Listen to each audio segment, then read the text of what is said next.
Welcome to the vault. Thank you for waiting. University of Idaho students have returned to school. Did the remaining roommates at 1122 King Road resume courses? If so, what are their plans? Bryan's prior Tinder date has come forward to talk about her encounter with the alleged suspect in the quadruple homicide of 4 students. How does she feel now knowing she engaged with a suspected killer? And the third topic is the defense. What will his attorney's strategy be to get her client off? Was everything followed by protocol in seizing information, evidence, data, DNA from the house and Kohberger'S apartment? The search has been sealed of whatever they took out of his apartment. As I said to someone on Twitter, Ellie has followed protocol. I'm going to believe that they did because they stayed mum about everything up until he returned back to Idaho. And they let us know what was in the affidavit. Thank you for joining me. You are now listening to The Vault. News Nation is my first source. Thank you for joining me.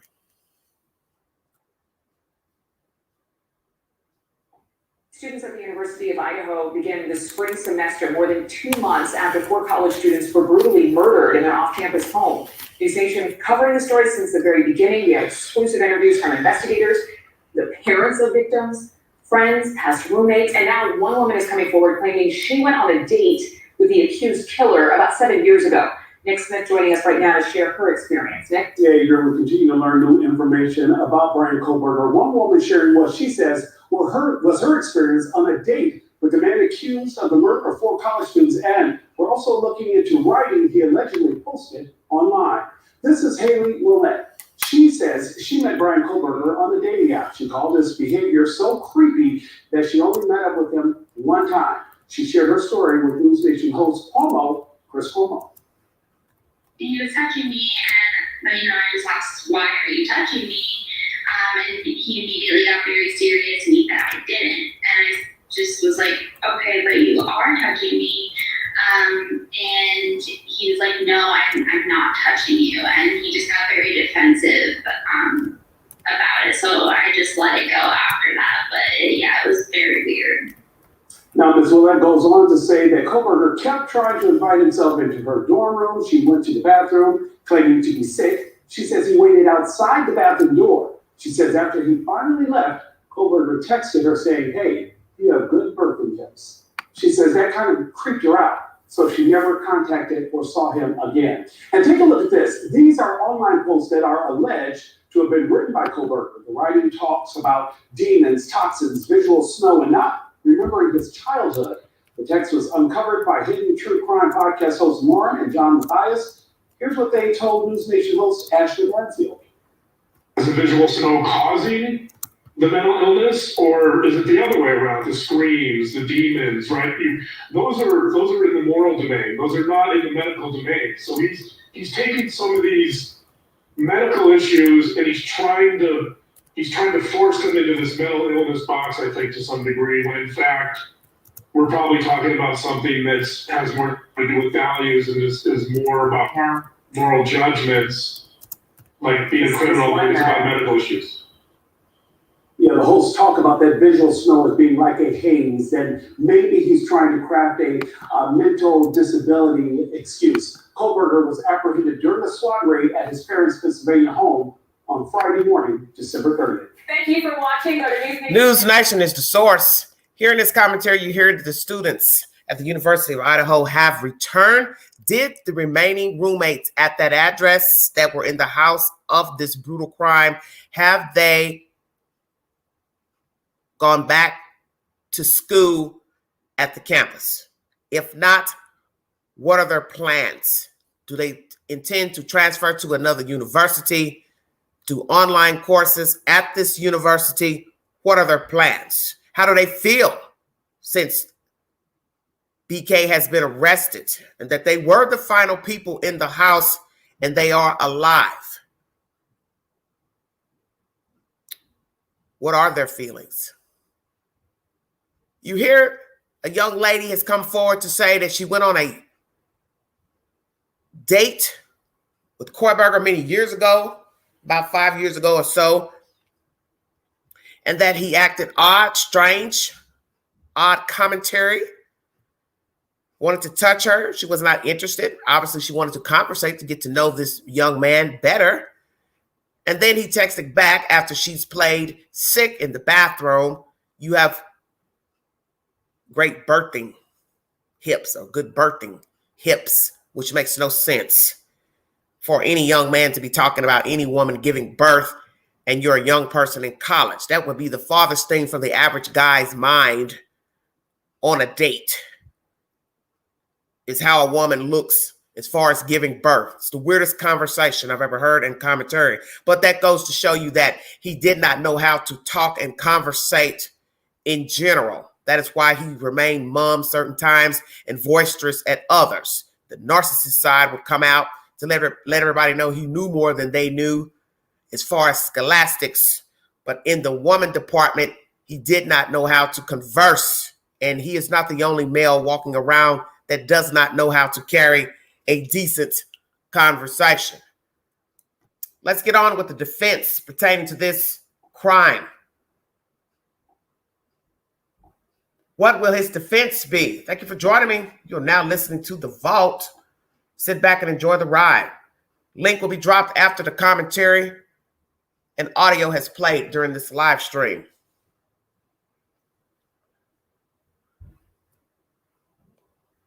We're also going to talk about the search warrant at his apartment as well. News Nation is the source for most of all of this content.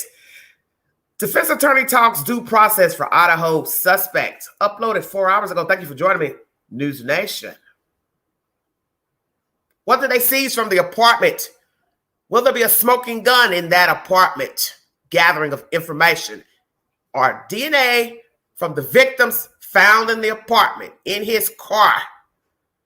And how do those people feel who lived in that apartment complex, knowing they were living next door to a suspected quadruple homicide murderer? News Nation. Will continue to live as this trial gets underway and the case pushes forward. I want to welcome in now Jonna Spilbor. She is a criminal defense attorney. She's done a lot of research on the death penalty, which Idaho does have. She's also worked in the city attorney's office. Jonna, thank you for being with us this morning. So this is a status hearing tomorrow where Bryan Kohberger will appear before a judge. What should we expect? Okay, well, a status hearing usually is not anything monumental. It's basically an opportunity for the judge and the counsel, defense attorney and prosecutor, to figure out what the next steps will be. In a case like this, as a matter of fact, in any case where somebody is being held behind bars without bail, due process kicks in. And the defense attorneys are either going to have to schedule what we call a preliminary hearing to challenge the probable cause, or Mr. Kohberger needs to be indicted by a grand jury. One of those two things needs to happen in order to justify keeping him in custody. My guess, if we have no surprises, will be they will schedule this for a preliminary hearing, if there are no surprises. Is there any way this doesn't go to trial based on the evidence that you've seen publicly so far? You know, that's a big question. The tea leaves tell me, if there is an opportunity for Bryan Kohberger to take some sort of plea and avoid the death penalty, which would require him to admit guilt, obviously, if he's willing to do that, if there's enough other evidence that we haven't seen yet, it's possible that that deal may be on the table. But I got to tell you something, the horrificness of these crimes and the families that we feel such sympathy for, I don't know if prosecutors are going to be ready to make some sort of deal like that, especially if there is more evidence out there that we've already seen in the affidavit, the probable cause affidavit. Right, so the prosecutors, the families, they want this to go to trial. It's the pursuit of justice, right? So what is their best piece of evidence to get a conviction in this case? Okay, so the best piece is something that we have not seen yet. Maybe we will see it, maybe we won't. And that is, the victim's DNA someplace in Bryan Kohberger'S vicinity, meaning not his DNA at their house, although that would be telling too, right? We have that one little piece of DNA on a knife sheet. But if they find victim's DNA in his car, in items in his home, in items where we know these victims did not voluntarily go, then I think it's really game over, and maybe they could start talking some deal at that point. But we haven't seen that yet, and I don't know if we will. You can't hide from DNA, right? So how likely is it that they could find just a tiny, tiny piece, and all of these weeks later, what, 7, 8 weeks later? Yeah, no, I'm of the belief that, DNA is very insidious. It gets everywhere. No matter how much you try to clean up a place, like his car, for example. If he did this crime, his car would be full of victims' blood. And then we know that there's evidence that he cleaned that up. But can you ever really? There's always some sort of trace evidence left behind. And if authorities go through his car, which they will, and they find anything that connects the victim to his car, that's going to be probably the biggest piece of evidence that we've seen so far. Because look, I mean, it looks bad for him, but as a defense attorney, they're going to say, well, wait a minute, just because you have his phone in an area doesn't mean he was with his phone, doesn't mean he was at that house. There are some other explanations that's their job to put forth. So we have not seen yet the smoking gun, but believe me, everybody's going to be looking for that. Right, and you've got these two things, Jonna. So you've got the investigation and the evidence, and then you've got this big why. Why? What was the motive? Why did he do this? Will we ever know? Will that be part of prosecutors' focus in trying to figure that out and tell that to a jury? We so want to know. We so want to know, what is the connection? Why did he target these people? Unfortunately, motive is never an element of any of these crimes. It does help give us perspective. It would help give a jury perspective, because that's a big question.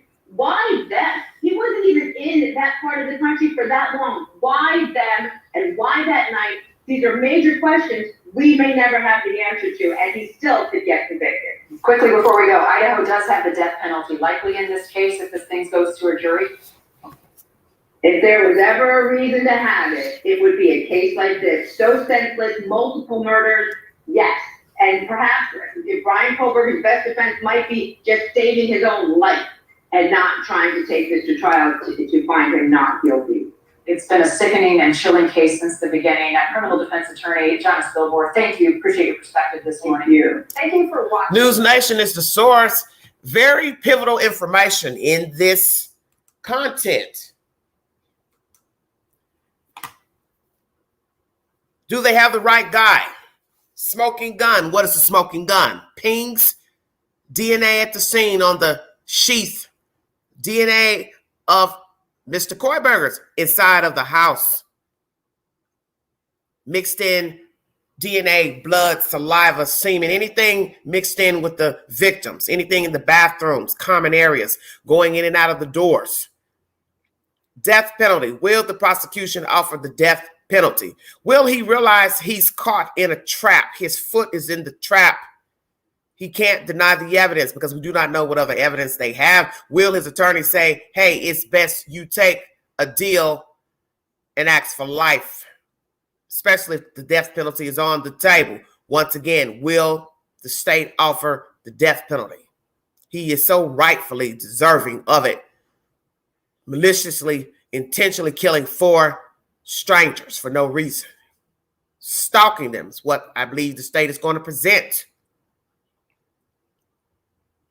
Why did he do it? Prosecution does not have to show a motive.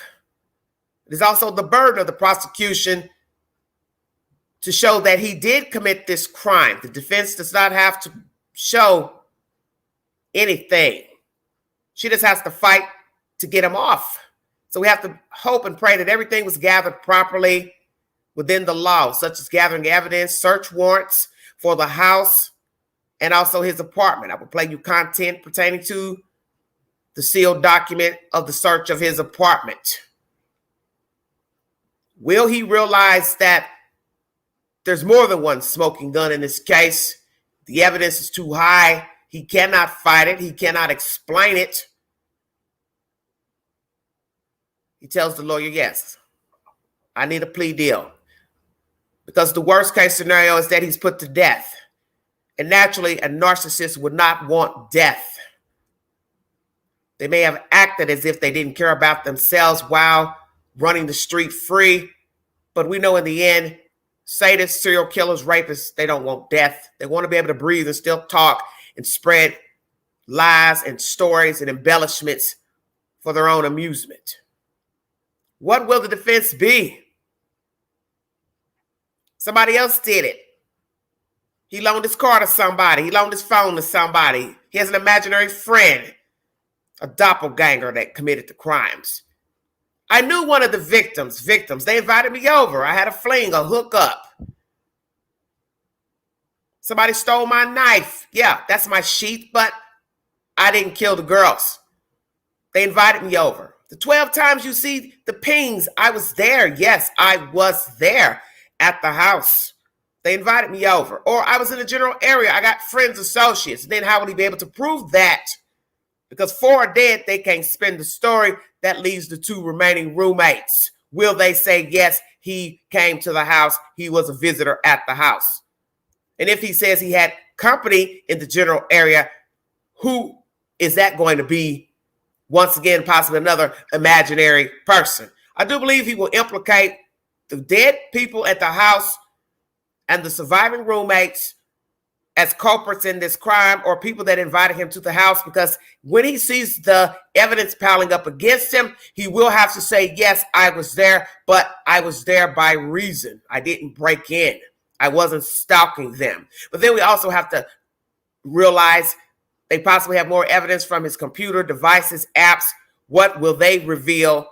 Because if it shows that there was no direct contact by any persons that lived there in the house and was on the lease, then it will show that you were stalking the victims and there was no invite.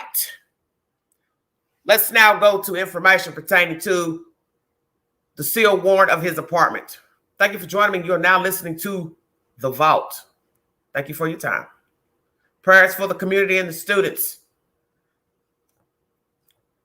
Prayers to the families.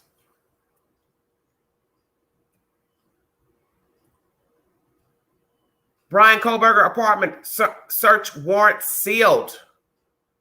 When will we get information to what was found in the apartment? Thank you for joining me. And what will tomorrow be in court? My understanding is nothing major. Doesn't have to give a plea of guilt or innocence tomorrow. Just preliminary. Thank you for joining me.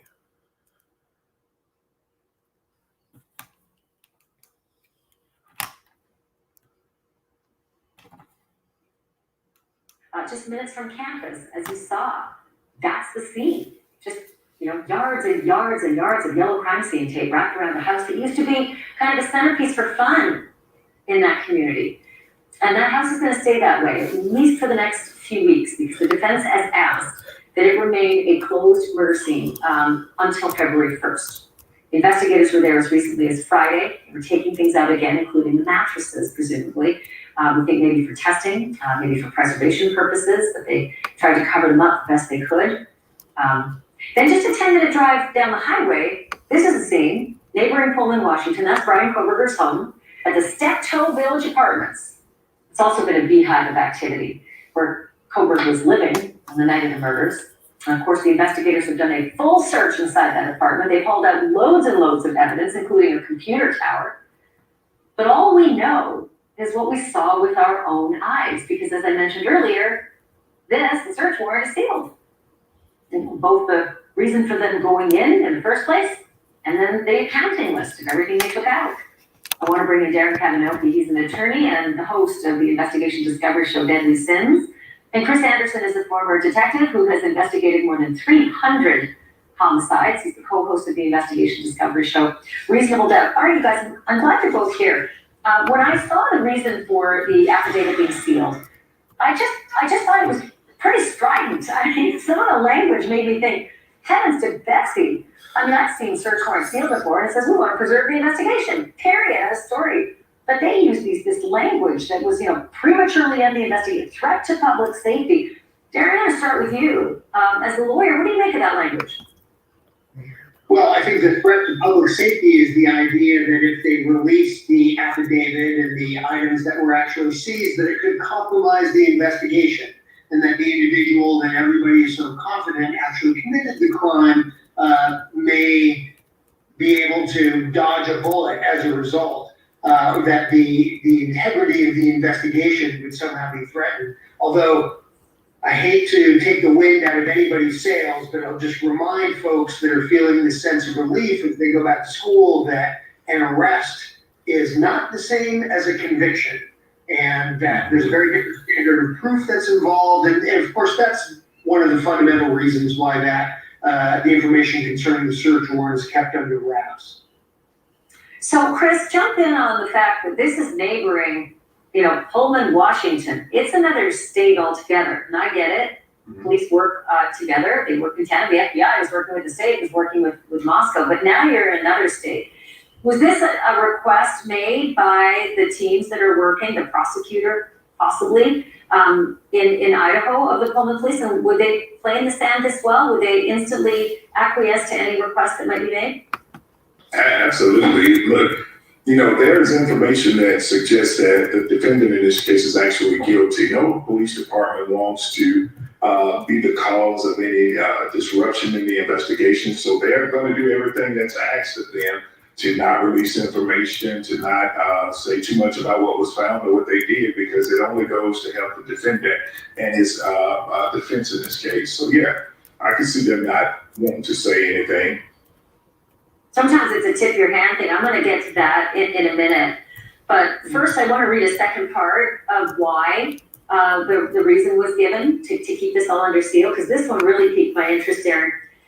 I'm going to quote, "The personal privacy interests of the witnesses, victims, and victims' families named in the application also support sealing the documents filed in this matter." Look, I always feel for victims, Darren, but that the personal privacy of the witnesses, victims, and victims' families, I'm trying to figure out what that means. What was in that apartment that might affect the witnesses and the victims' families? I mean, I've got visions of like flow charts of who's going to get murdered next and when they shower and when, you know what I mean? Like that's what my mind goes to. Is that too much?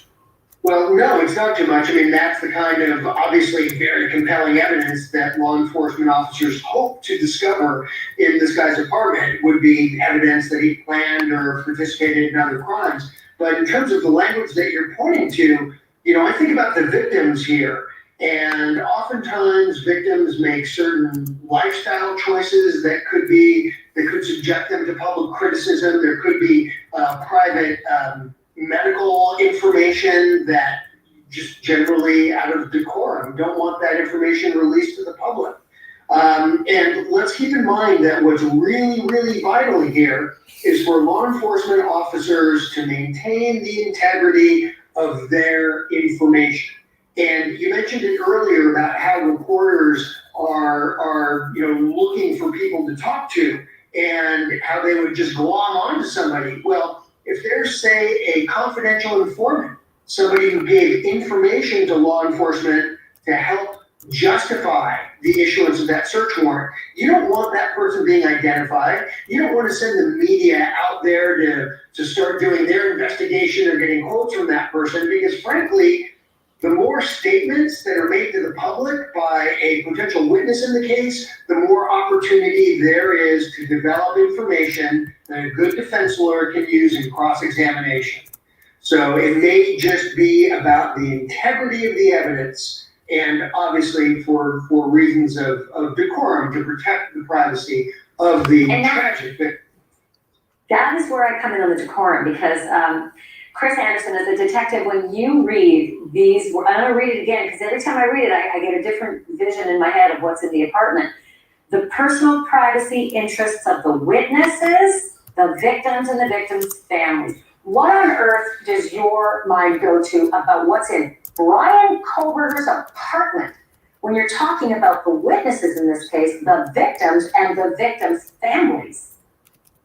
It could be a list of that we could talk about forever. But that has. It would suggest to me that there is something of great importance in this investigation. So keeping that portion of the investigation sealed is probably a plot for the prosecution in this case. So yeah, But So can I ask you this? I mean, Because you've been there, right? Chris, you've been there. You've done these investigations. If we're looking at the man that committed these murders, if it's him, and if he did, as the affidavit points out for the arrest of Bryan Kohberger, that he was there 12 times, and much of it was at night, it's entirely possible he was taking pictures through the windows constantly, and that those pictures are up on walls somewhere, and he's fixated on these victims. But that said, I could understand not releasing photos, but saying that there's a collection of photos. Why, Chris Anderson, would the notion that there might even be photos, or there might even be flowcharts, or a list of victims' names, or potential victims in the future? Why would that be something you'd have to, to say the names, but you could certainly say the nature of the evidence, couldn't you? Well, yeah, but I mean, look, this is a classic circumstantial case. By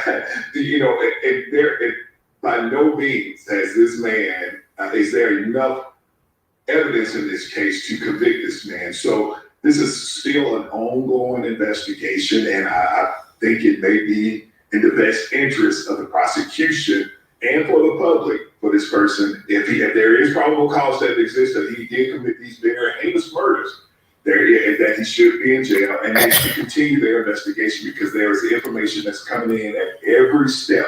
This investigation is nowhere near closed. Yeah, I'm always interested to hear. There's still a chance for him to beat the rap, especially when you read all of this, and it just sounds so incredibly incriminating. But you're right. We all covered OJ. We all covered Casey Anthony, so it can always happen. Derek Kavanaugh and Chris Anderson. I love talking to you both, and it's been so many years, and you still wow me. Thank you. All right, everybody. News Nation is the source of that information. What was seized out of Kohberger's apartment? What did they find?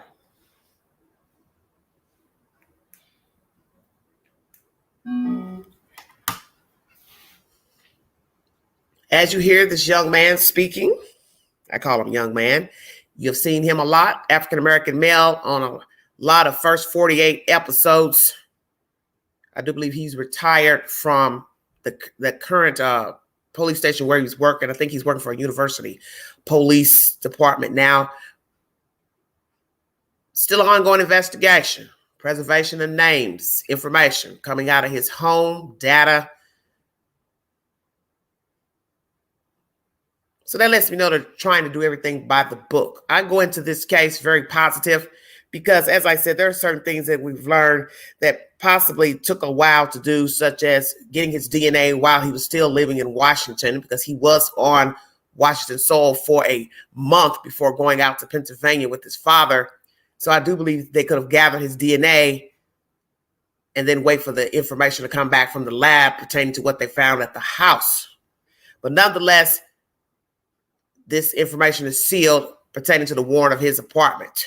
So I'm praying that everything is going to be gathered professionally, ethically, so there won't be any mishaps in court and have anything thrown out from what they gathered from his apartment. That would be the worst case scenario, that something wasn't gathered properly or legally, and you can't use it as evidentiary material against him in court. The link has been dropped. If you're in the chat speaking or talking, feel free to hit the link. I will not allow anybody up on the panel that has not been in the chat speaking. This is to preserve the integrity of my live stream, my content, to ward off any trolls, and to give the people in the viewing audience that's in the chat respect, because the people in the chat deserve the first respect, because they are in the chat speaking and talking. And it is only right to allow the people in the chat first dibs to hit the live stream. I will not let anyone come up on the panel that has not been in the chat speaking. That's out of respect for myself, the chat members, and the integrity of the content. Because I see there's a problem with allowing people to come up on the panel who didn't even have the decency to come in the chat to speak. You speak to the hostess first. You speak to the chat. So it's not right that you come in my house and want to get on the stream, and you haven't even spoken to anyone in the chat or the hostess. Thank you for joining me. You are now listening to The Vault. The link has been dropped if you'd like to give your opinion pertaining to the said information. If no one decides to hit the link at a reasonable enough time, I will then just go play more audio pertaining to this case. What will happen tomorrow in court? I believe it's a status hearing. Nothing major. Will he decide to just go ahead and give a plea and be done with it? I don't know, because this is, to me, Minecraft. That's what I'm going to call this case. Because this person is diabolical, Mr. BK. He has no regard for life. So this is all he has now, is to play mind games in the court. This is his crowning moment besides the murders of the children. So this is all he has going for himself, is to play Minecraft in the courtroom with the lawyer, the judge, the prosecution, and the viewing audience. Did the two remaining roommates return to school today? If not, what are their plans? Online courses or transfer to another university? How do they feel about BK being the alleged suspect? Will DM be able to identify him in a courtroom? That's a very important question. Very important question. Someone in the chat also mentioned what was in his apartment, such as drugs. Did he use drugs? Did he get tested of drugs in the jail? I do not know. But if they found paraphernalia, that also would be very important evidence to say he was drug-induced, but it can go either way for the prosecution or the defense. The defense could use that to their advantage to say, well, he was drug-induced. That's why he did this. But what they won't be able to explain, a drug-induced druggie going to the scene of the crime 12 times before the actual murder. You won't be able to explain that logically. Because one would say a drug addict would have better things to do than sit outside some random people's house under the influence. So what do we have as a drug-induced stalker? Could be. What will his defense be down the road? I knew them. They invited me over. I'm friends with one of them. I met her on a date site. Wouldn't that be interesting? I met one of them on a date site. I've been to the house. I've been in their rooms. I know what they had in their room or her room. Wouldn't that be the icing on the cake? But they use that as a defense. He was at the house. He's been in the house. That's why his phone pings at 1122 King Road. Thank you. Hello, everybody in the chat. Hello, Sean. I've been there. I knew one of them. We were friends. We were dating. We were having sex. They invited me there. I didn't break in. So explain why your knife sheath is there with your DNA on the button. I don't know. Somebody must have stolen it. So then now he has to produce a imaginary friend to say they stole the knife. And we have learned he's not very good in the friend department, socialization department. So how are you going to surface a so-called friend that stole your knife? Oh, it's not mine either. Will he implicate somebody else as the culprit? Will he say an associate of his, as I said, set him up, went in? Or maybe he will take responsibility in the end and say, yeah, okay, I did it, but I had help. Did he have help? Did Bryan Kohberger have help in conspiring, planning, and the actual crime itself of murdering these kids? Will we find out there is a number 2 or number 3 involved or has knowledge of the murders? God forbid. They helped plan it, watched, went with them. Did he film it? That would be kind of hard, trying to film it. But some of you said you can wear something strapped on your persons while stabbing a person, but that would just be utterly disrespectful, would it not? But he's also crazy, so you can never say. Will somebody from the inside of the house be linked to the crime? So some of you believe that there's suspicions on the 2 remaining roommates, and that's a horrible thing to say. But as I've told people, you do not know people. Just like there will be people who will say nice things about Kohberger, and there'll be people who have nice things to say about the 2 young ladies. But in the end, you don't know anybody in this story. Kohberger, the 2 remaining roommates, or the 4 decedents, or their friends or associates. You don't know any of these kids. You don't know the neighbors. You do not know them. So therefore, you can't say what Pookie, Ray, and this one was doing. As most of you know, when I came to talk about this crime, I tried not to bring any rhetoric or rumors to the table because I wanted to have respect for the dead due to the viciousness of the crime. And I found myself wrapped up in the he said and the she said and assumptions with the Debbie Collier case, to where her daughter has been eliminated as a suspect, or her boyfriend as well, or any other family member cohort in the murder of Debbie Collier. That case has been ruled a suicide. And we all participated, some of us, in accusing the daughter as the culprit. And I publicly apologized to the daughter on this network. So when I came across this case, I made a vow I would not accuse anybody of murdering the kids because I didn't know the kids. I didn't know what they were doing. I didn't know their attitudes, their dispositions. I don't know their friends. I don't know anything about them. And I never ran with the he said, she said, with the Grub Bus video and Corner Hub video and all of that type of nonsense, because I don't know these kids. And as you see, footage has come out of the police going to their house for noise complaints.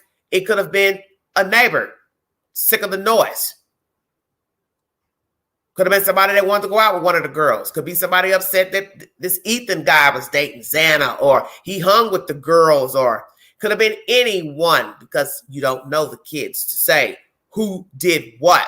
And as you see, some suspected a friend, a neighbor, a cohort, an ex, frat member, this and that, which was wrong because you didn't know the kids to accuse somebody. Then there were people who thought, oh, this is a stranger. He doesn't go to school there. He don't even live in the town. Voila. Suspect, don't live in the town, don't know the kids, allegedly not a student there. So I didn't participate in the gossip. But somebody in the chat mentioned he said, she said, pertaining to a woman who's killed herself. And I'm not going to say that has anything to do with this crime, because you'd have to link another suspect with Kohberger to say that Kohberger killed the kids because one of the people in the house allegedly bullied somebody else, because that's the only way you can spin it. So I'm going to read you this hypothesis. And I'm not banking on the person who brought the content or the people spinning the content, because nothing has been verified of a bullied person and in any relations to the dead people in the house. And that is the motive for their deaths, because you would have to prove Kohberger conspired with somebody on behalf of avenging the death of the girl who killed herself. But I'm going to read it just as a hypothesis, not saying I believe any of it, because usually I don't indulge in the gossip because they have a suspect. Thank you for joining me.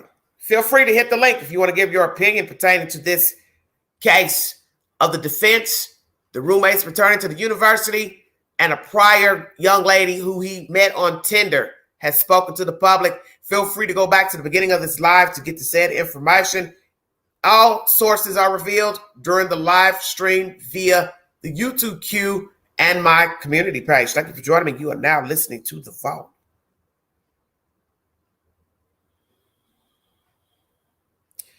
Meow.com is the source. This content was uploaded December 9th, 2022. The deaths of 4 University of Idaho students have rocked a small and usually peaceful college town. All 4 victims, Kaylee Gonsalves, Madison Mogan, Xana Coronado, Ethan Chapin, were killed in a 3-story rented home off campus in the early hours of November 13th. They were all 20 to 21 years old. Police have not yet identified the suspects in the case. This is older content. We do have a suspect now. Online sleuths have independently investigated the Idaho murder case and have devised several theories about why someone would want to kill the 4 victims. A new hypothesis recently circulated on Twitter that none of the victims in an Idaho murder case was a bully.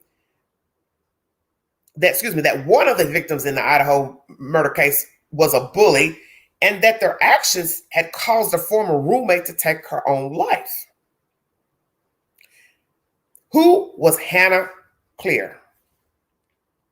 A Twitter user claimed the quadruple homicide is connected to Hannah Clear, who was supposedly an ex-roommate and shared her dorm room with one of the victims and got bullied.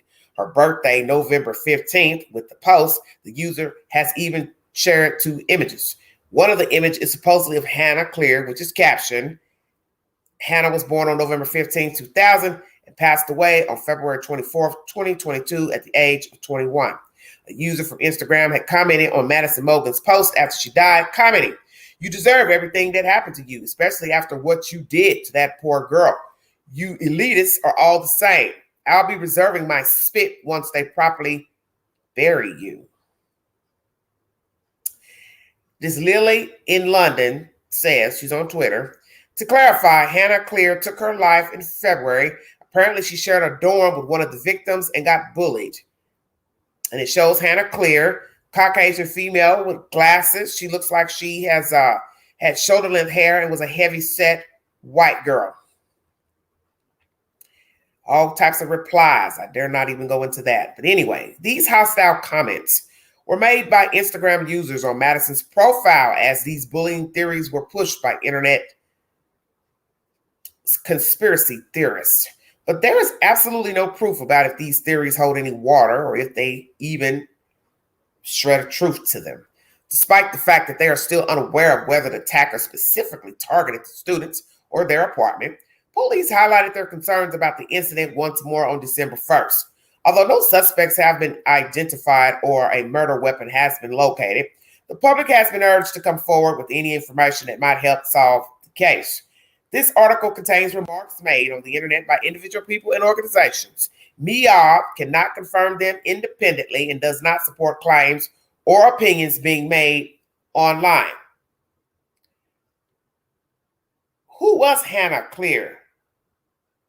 Mogan's rumored ex-roommate killed herself after being bullied. Very interesting. I'm going to try to tread very lightly in this department. As I said, if you have not been in the chat commenting, you cannot speak on the panel. That's it. That's the rule. As I said before, when I came to talk about the Idaho 4, you do not know the kids. You do not know the suspect, even though we have one now. We're getting a glimpse into Kohberger and who he is, but we still don't know him. But I always said this for a reason, because I speak from experience. Anything could lead a person to murder a person. Whether we know that Kohberger read any of this content, conspired with anybody that had a problem with the kids, or he just killed the kids for his own selfish reasons. But let's just go down the rabbit hole briefly. Did Maddie Mogan tease this Caucasian female at any point in her life? Did she room with this female? And where did they room? In a dorm or an apartment complex? What was the situation between the decedent and the other decedent? And don't you find it strange, now that you look back in hindsight, whether Kohberger has anything to do with these kids on a personal level or revenge motive, that 2 roommates are now dead. Stay woke, because I'm woke, whether I believe this hypothesis or not. It is interesting, only because 2 are dead. So you have to wonder, why would somebody put this out there? Is there some truth to them being roommates? Is there truth that Maddie teased this young lady? She can't tell the story, the young lady, Hannah, and Maddie can't tell the story because they're both dead. But that's the gist of the story. Both are now dead. One from alleged suicide and one from a vicious homicide. Did the Reaper come as revenge? Not necessarily saying somebody conspired with Kohberger, but you wronged somebody and the earth had to get retribution. And as I said, this is not to show any disrespect to the decedents or their family members, but how you treat people can affect your livelihood. Can affect your livelihood. You see, you can mistreat someone and you can leave here a tragic death or a simple death. Stay woke. Could die in a plane crash, car accident, heart attack, stroke. Doesn't even have to be a vicious death. But somebody will spin the story to say, why are you mourning him or her? They were mean in life. They were nasty to somebody. And we know you're not supposed to talk about the dead. Rather, there's truth to what you're saying. Can be validated what you're saying. But people do. And it is cruel, yes, for somebody to go on any type of page, be it belonging to the decedent or not, to say something derogatory about them and they are dead.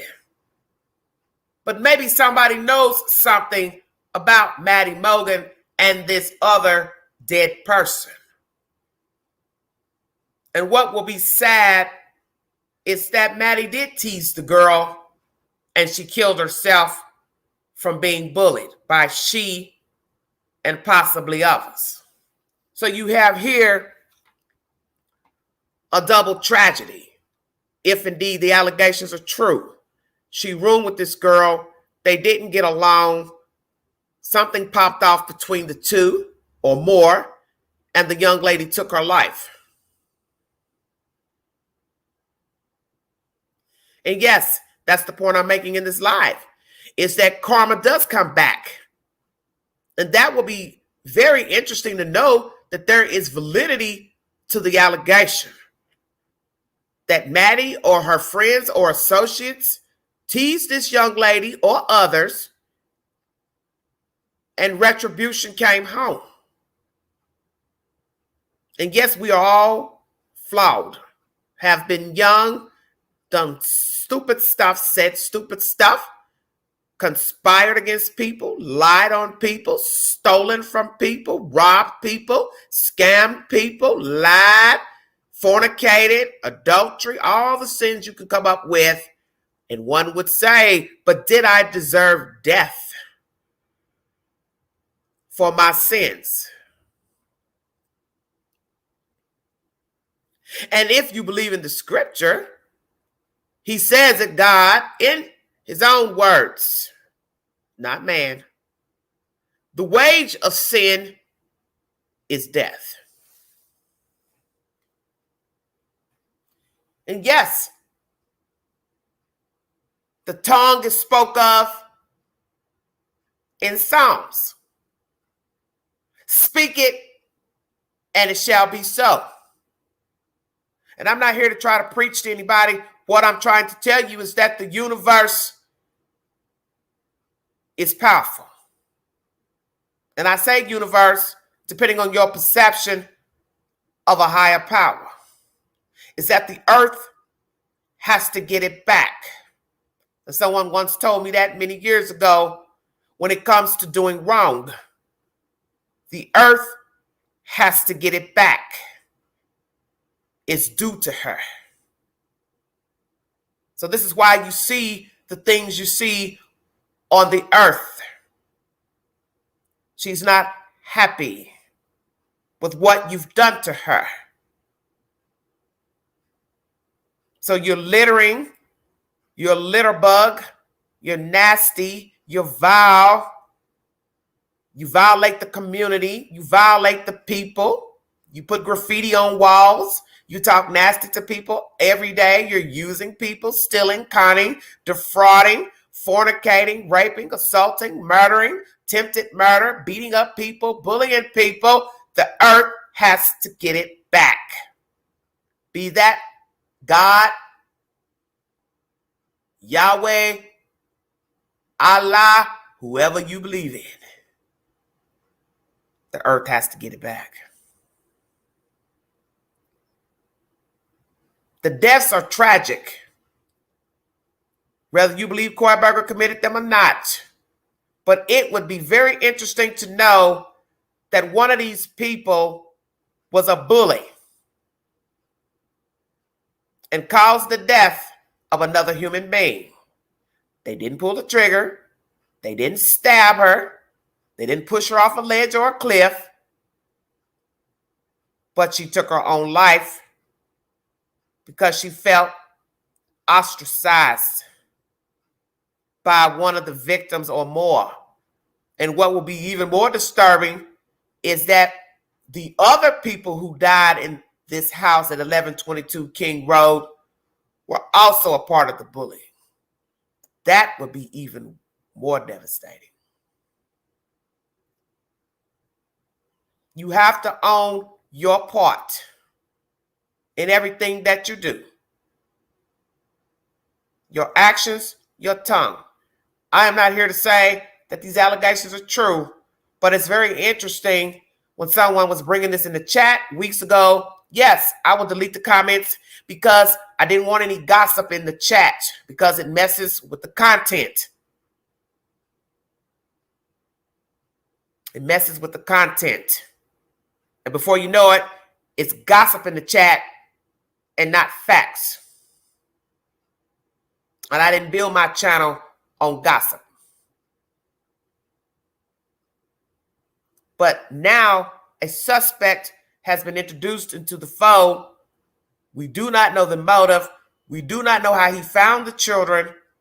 We do not know if he conspired with anybody else.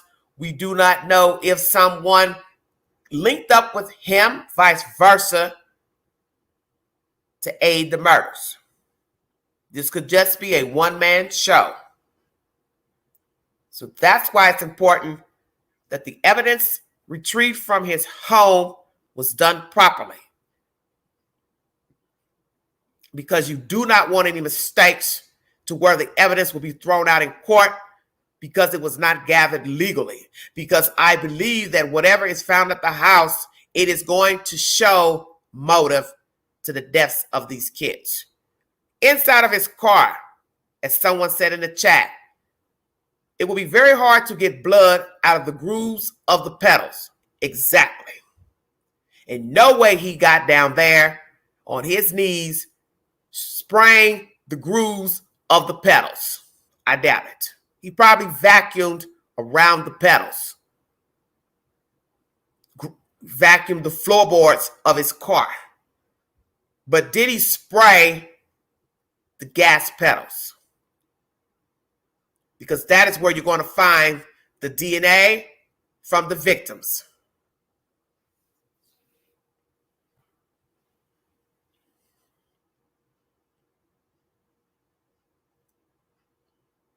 This is a very diabolical case, a heinous case, because you don't know the motive.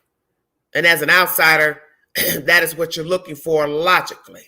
But as commentary has been said, there was no logical reason to kill these kids. Because he didn't know the kids, to our knowledge. So why are you slicing these kids up for your own sick, perverse reasoning? But it would be interesting to know that one or more of the decedents were bullies, and this is possible retribution, not by Kohberger directly, but by the earth. The earth wanted payback. The earth wanted payback. And naturally, people will say, this is terrible to be talking about this, but people are hurt every day from their actions, the things they do and they say, because we see this all the time in the street. Let me take you to the street briefly for those who have never lived a street life. People are hurt every day in the street, and they have not done anything directly to anybody that they know of. People will speak and say, no, he didn't do nothing. She didn't do nothing. She was nice. She was kind. But a lot of people are dead because of what they were doing to other people in the street. And somebody, Satan, decided to use one of his minions to get the payback. You stole from my sister. You robbed my sister. You beat up my sister. You killed my sister. You killed my child. You killed my brother. Now I got to handle you.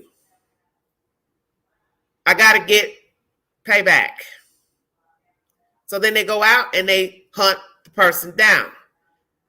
And sometimes somebody else gets caught in the crossfire as being an eyewitness or standing beside the target. Now, fast forward to 4 Caucasian students who are just living and doing them. They may have seemed nice to this person and that person and their parents, but maybe there's a side of their kids and friends people did not know about. And could it be they were not so nice to someone, somebody's, plural? And Kohberger just happened to come along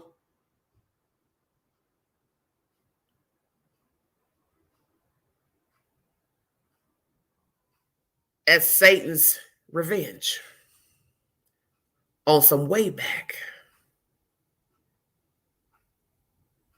Bet you didn't think about that, did you? I bet you didn't think about that because that's a horrible thing to think of when you're dealing with 4 brutal deaths. That perhaps Kohberger worked alone, watched the kids, targeted them, whatever, killed them for his own selfish reasons.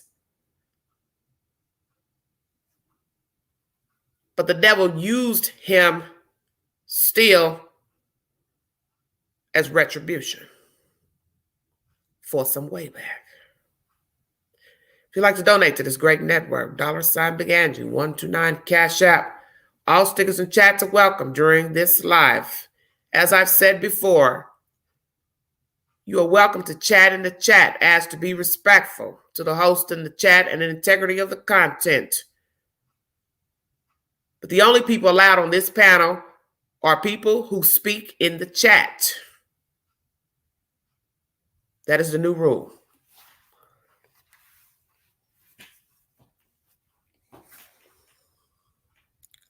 I will read some of your comments. The earth mourneth and fadeth away, the world languish, and fadeth away, and haughty people of the earth do languish. I work with people who are shot and hurt daily. It's called retaliation. I think Bryan'S swam the evil thoughts to the point where he became completely saturated in them. Okay, that is true. You never really know people. Wonder if the girl that took her life was related to BK or maybe just friends. Well, Patsy, if you're listening to the content properly, the point I'm making is that possibly if there's truth to the girl being teased by Maddie Mogan, that the earth sent Kohberger as the redeemer. Because nobody's going to sit up and say, yeah, I know he, she, and they were mean to other people. Because as I said, we have all made mistakes. We've all been narcissists, bullies, talk bad about people, gossip. But did we deserve death? That's the question. Only God can say whether you believe in him or not. The point I'm trying to make is if there's some validity to this young lady killing herself by being teased by one of the victims, decedents, could it be retribution from the earth? That somebody had to exact a death for a death. Something to think about. Kohberger didn't have to know anybody in the house. Kohberger didn't have to conspire with anybody that knew Hannah. Because I do not know if this allegation is even true. I'm speaking hypothetically. Allegedly. Kohberger committed the crime for his own sick, selfish, perverted reasons. But Satan used him to also come in as the Redeemer. Basically a double-edged sword.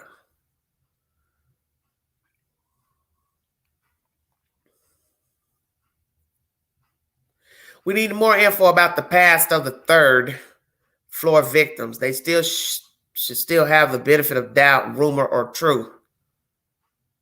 I don't know what you're saying. I'm not passing any rumors. I'm bringing hypothetical information because in the end, every little thing a person did and said is valid to how they end up. For some who don't believe that, you can think how you want to think. But in the end, how you live may determine how you leave here. I think that's obvious. That's why I said I'm going to take you to the street. Because that's the reason why a lot of people are dead, is because of what they were doing in life. Because, see, everybody don't think the same. Because you got to remember, there's people that do know secrets about those 4 children that you don't know nothing about. I said that in the beginning. When I came to this story, I said, I will not make a determination of death or rumor or nothing because I don't know the kids. I don't know who they are. I don't know their mama, daddy. I don't know how they treated people. I don't know if they use drugs. I don't know if they owe anybody money. I don't know if they were a witness to a crime. I don't know if they were involved in any scams. So I never made an accusation against them or anybody that knew them because it was too many moving parts to make allegations. But if indeed somebody teased this chick and it's one of these dead kids, how could you not wonder if the devil sent one of his own for retribution?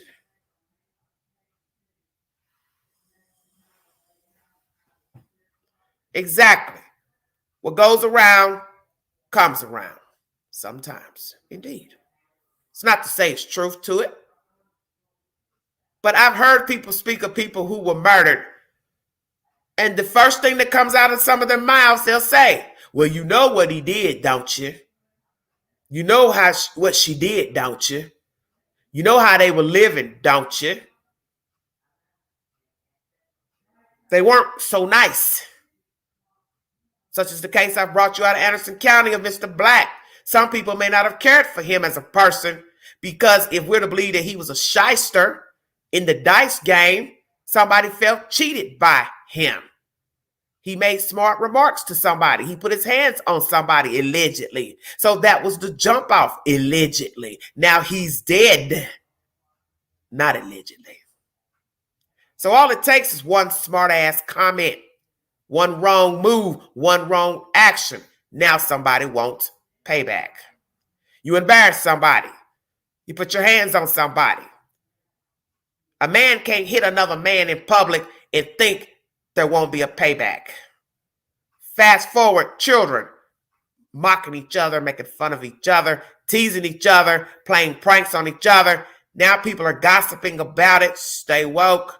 Could it be this girl was gossiped about and she couldn't live with herself on the campus because of however shit went down between her and Maddie and somebody else? I don't know, because as I said, these are all allegations.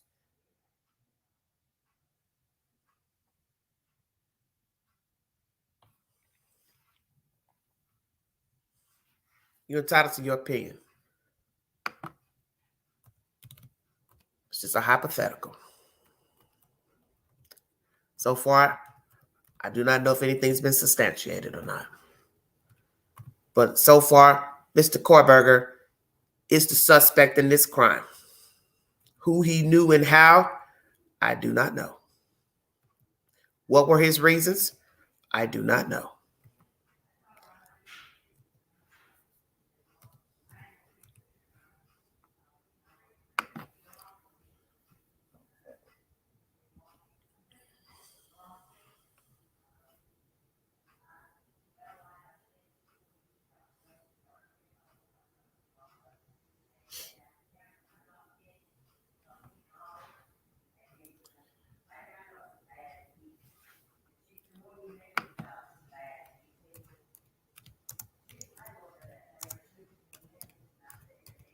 Hit the link if you want to join this live stream. Make it count. Like, share, and subscribe.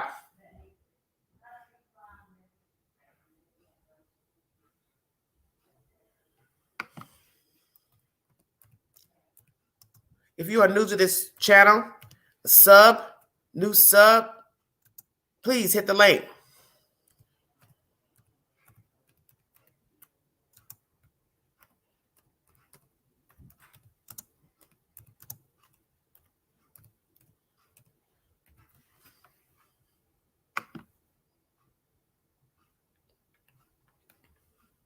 Thank you, Pamela.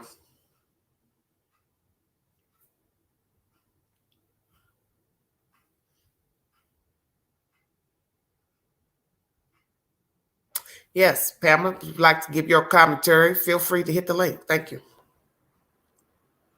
1 hour into this live stream, I brought you information pertaining to the children returning to school at the University of Idaho. Today was their first day back to class. Did the remaining roommates go back to school? Or did they decide to only do online courses or transfer out or not transfer? What is the defense going to be for Kohberger? Will he implicate somebody else in the crime as a co-conspirator, or they set him up, or he knew the victim at the house and that's why he was there that morning, also the 12 times before? And also a prior female has come forward to give us information pertaining to Bryan Kohberger. She met him on a date app.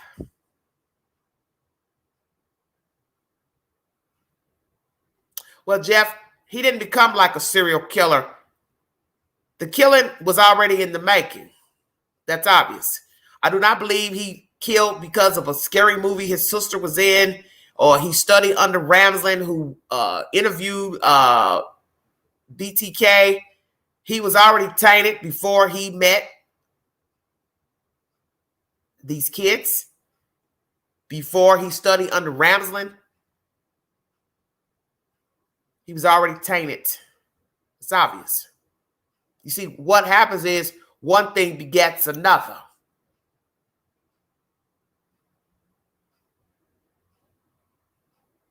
You become who you are from how you lived, how you were raised, how you were treated. So as he migrated through life, he started sucking in information, and it was not good information.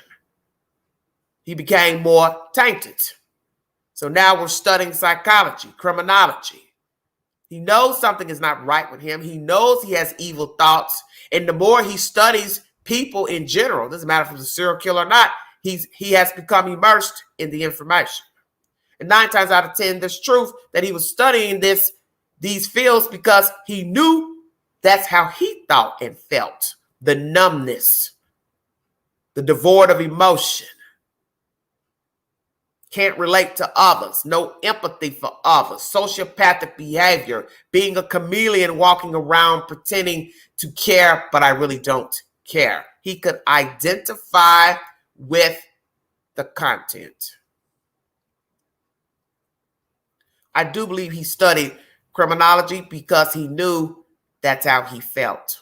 He was trying to learn more about himself, but also immersed, consumed, elated with the negativity about others who had the same character flaws.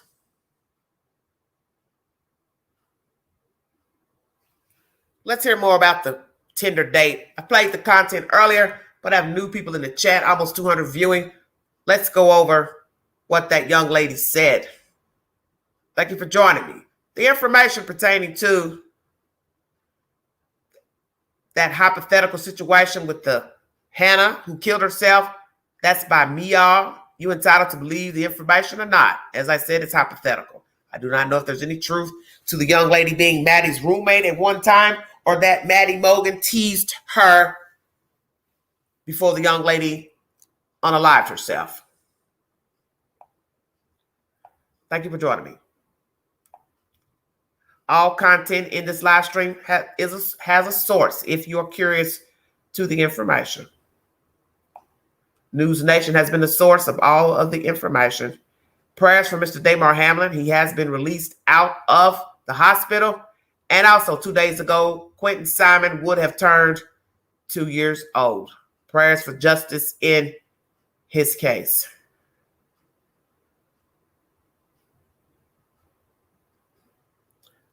Series of the week is on Netflix, Sins of Our Mother. It is about Lori Vallow and the Daybell case. Feel free to check out Netflix. It aired 4 months ago. Inside Edition is my source pertaining to the nurse that went on the Tinder date with Idaho suspect Bryan Kohberger. Thank you for joining me. One moment, please.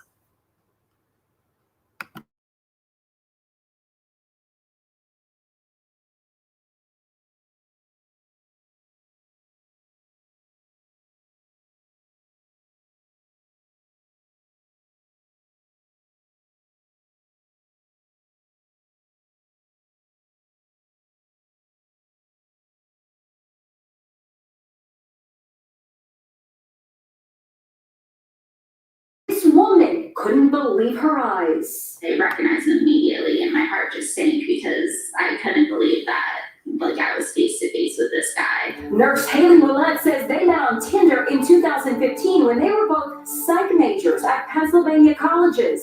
He took her to a movie, then insisted on escorting her to her dorm room. I was kind of afraid to say no, so I just let him come in with me. Then he did something she says she'll never forget. He kept trying to tickle me, and I would ask him to stop, or I'd say, "What are you doing?" And he would be like, I'm not tickling you," and he would get very serious. Creeped out by Kohberger, she came up with a clever ruse. I proceeded to pretend to throw up in the bathroom, hoping that, gross him out and he would leave. Did it work? Yeah. He had messaged me on Tinder and said that he was leaving and that he had a good time and that he would message me later.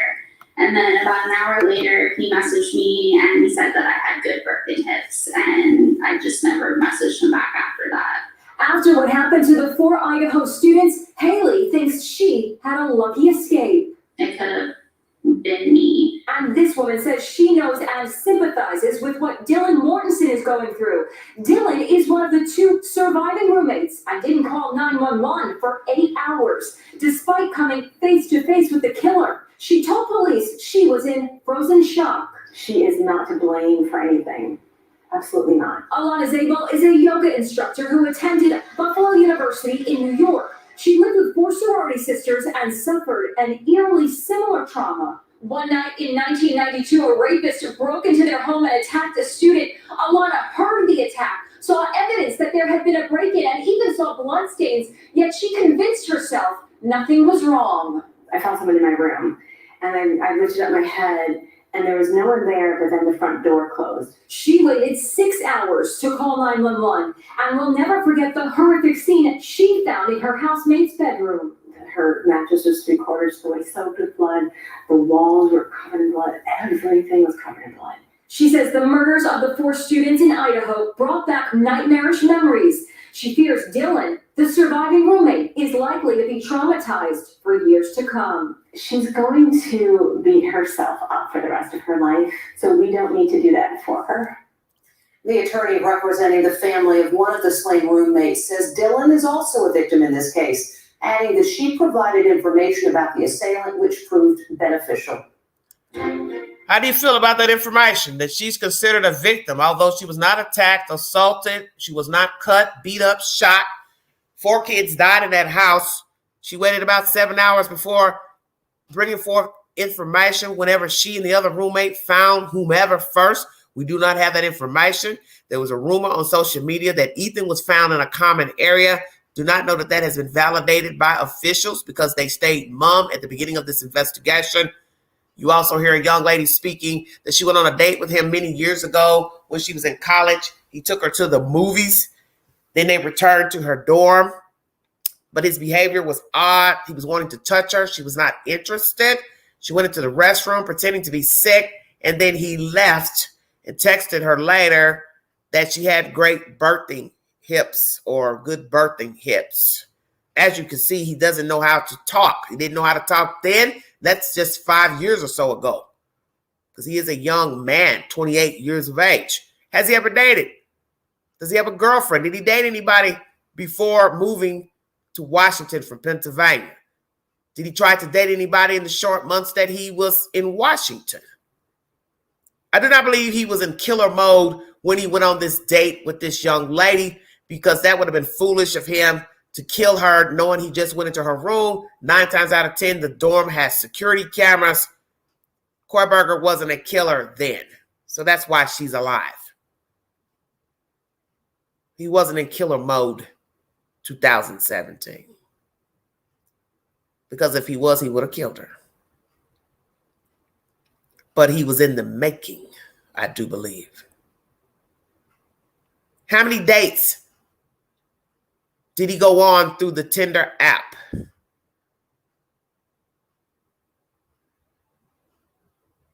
Yes, she's not a victim.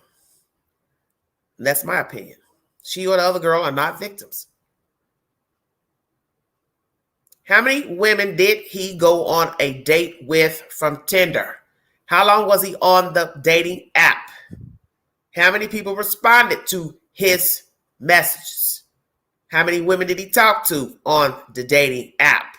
Was he on other dating apps? Was he on a dating app at the time of the murders? That's something none of you've asked. Because that would be an easier way to hunt a victim versus going and stalking them and standing outside their house and lurking around their property. He could have easily met someone on the app, a dating app, lured them somewhere on a walking trail, hiking trail, had his way with her, left her for dead in the open. Nobody would know except for any information she left on a phone. And we do know that this fool is not good with being meticulous in the planning.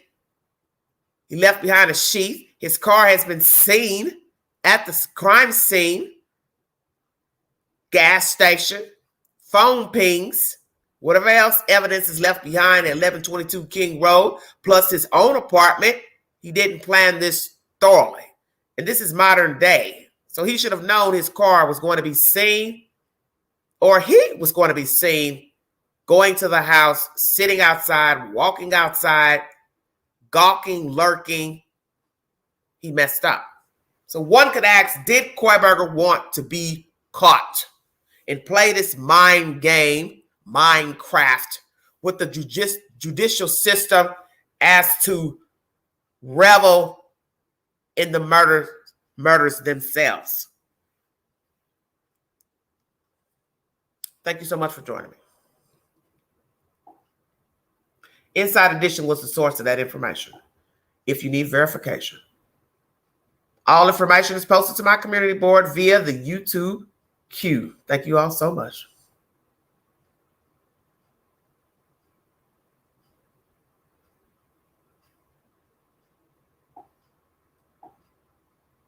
Thank you, Sean, for the donation. God bless you. Happy New Year.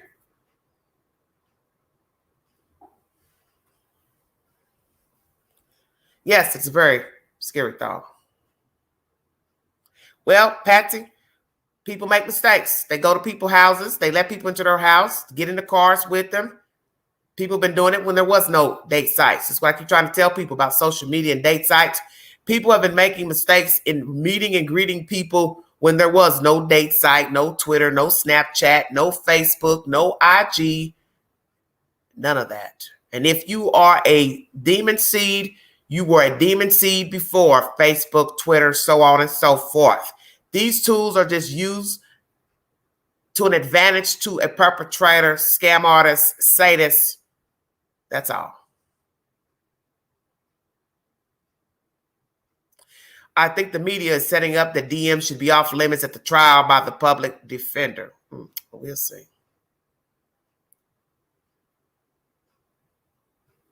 Because let's be truthful.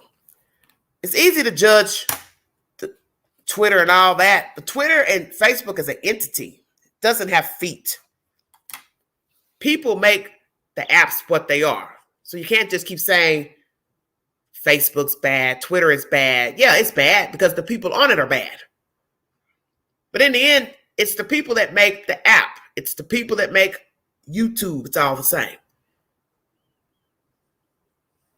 People are using these apps to their advantage to scheme, scam, hurt people. Bottom line, they were going to do it anyway without the app. That's what you need to understand. You hear people say this 1,000 times. I wouldn't go on a date site. I wouldn't. Yeah, but you're going out here in the street meeting people that you don't know. How's it different? It's the same damn thing. The same guy you meet on a date site, he's meeting people in the street, the bar, the church, wherever. It's no difference. The site is just an easier way to hook up with people. If your method is just to hook up, have sex, manipulate, try to get money, whatsoever, just an easier tool. But you're still the same dirty motherfucker without the app. Excuse my language. It is what it is. You meet people every day that you don't know are liars, manipulators, sociopaths. You met them at church. You met them at work. You start going out on a date with a guy that you work with. But yet you're going to judge somebody for meeting somebody on a date site. How's it different? You met somebody from church and you let them come to your house. You don't even know him. What's the difference? Met him at the gas station, gave him your telephone number. You don't know him. He doesn't know you. There is no special place to meet someone. Doesn't matter if you met them through a friend, family member. You don't know them. And neither does your friend or your family because you hear the story every day. And I do want you to check out that Netflix limited series, 3 episodes pertaining to Lori Vallow, her son's giving his story to how his mother came to be this monster to kill those 2 kids. It goes to show you that nobody knew her. She was falling apart and unraveling before she met Mr. Daybell. Stay woke. Because it's easy to put the blame on him and say, well, he was this, he was crazy, he was neurotic, he was, overly religious. But we find out, so was she. So it takes 2 to tango. And nobody puts a gun to your head to kill off your husband, kill off your kids. You did that because you wanted to. And I believe with Lori Vallow's situation, she's trying to play catch up, make up, because one of her husbands were molesting her child.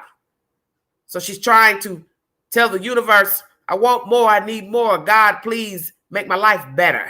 I want a better mate. I want better decisions. I want a closer relationship with God. But instead, she was talking to Satan. And Satan does that. When he knows you at your most vulnerable, when he knows you're trying to live right, he will infiltrate and he will send people in to make it appear that they are of use to you, they are helpful, but in the end, they're working for the devil. And when you're dealing with fragile minds, which Lori Vallow had, she summons the devil with this guy, 2 peas in a pod. You don't know people.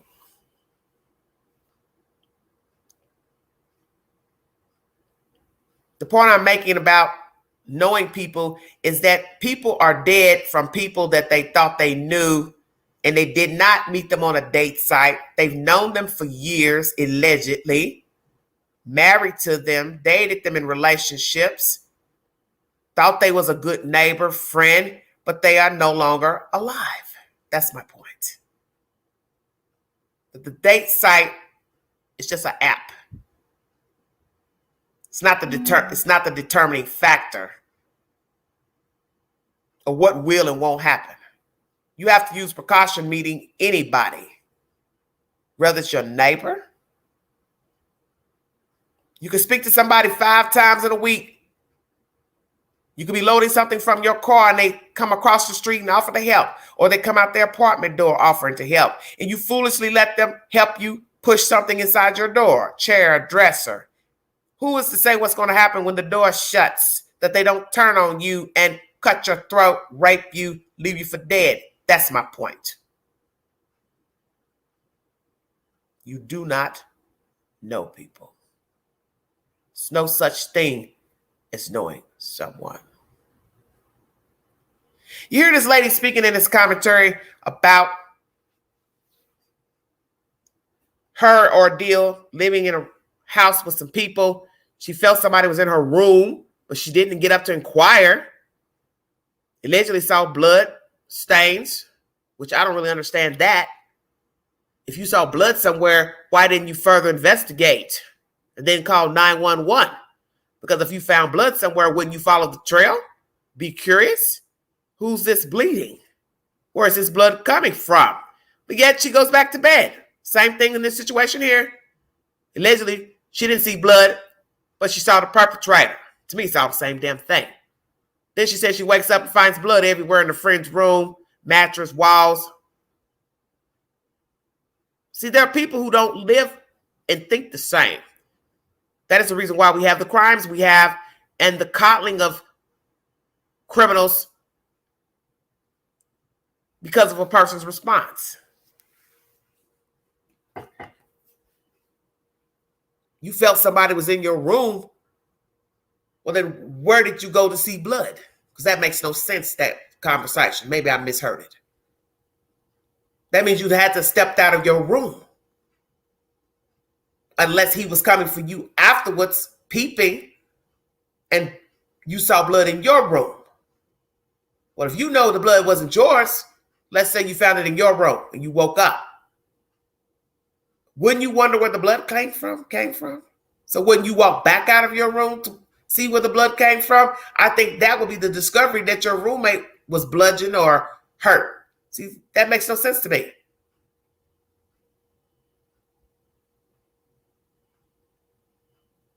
Now, I wake up thinking somebody was in the room, turn on the light, don't see anything, don't see any blood, don't see anything out of order in my room. Perhaps I'd lock my door. Then the next morning I get up, I find my roommate harmed. This is the point of this story. People react differently. But I do not believe the roommates are victims because they were not accosted. They were not stabbed. They were not shot. They were not sexually assaulted. He gave them a pass for a reason. Now, did he know about the roommate on the bottom, BF, on the first floor? I do not know. Did he go to her room and stand outside and see and saw that the door was locked when he first came in or before he left out? I do not know. But a footprint is outside of DM's door, which is on the second floor. We now have learned through the affidavit. Was he trying to breach the door? Were the kids' doors unlocked on the third and second floor? Kaylee's, Maddie's room, and Xana's room. What was the situation when he walked in that house? We've chopped this up 1,000 ways. Because what is interesting to me is that when you come in the glass slider on the second floor, DM's room is facing the kitchen. So one would say, why would the killer not go to that room first? That is your first visual of a room coming into the house. You can't miss it. So did he directly go to that door? Heard movement, put his ear to the door, and then went upstairs, handled his business upstairs with the 2 girls, came back down. He's now bloody. He goes back in front of that door, try to open the door, still won't open, And that's where the bloody footprint comes from. Then he goes around the corner to the left, goes in Xana's room, kills she and Ethan, then come back. She's now standing in the doorway or crack door and sees the suspect.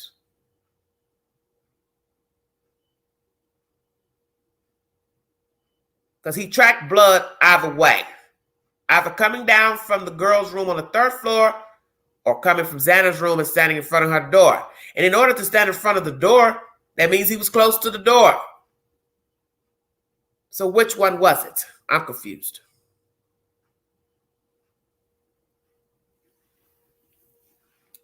And he says, I don't feel they are victims. Yes, bingo card.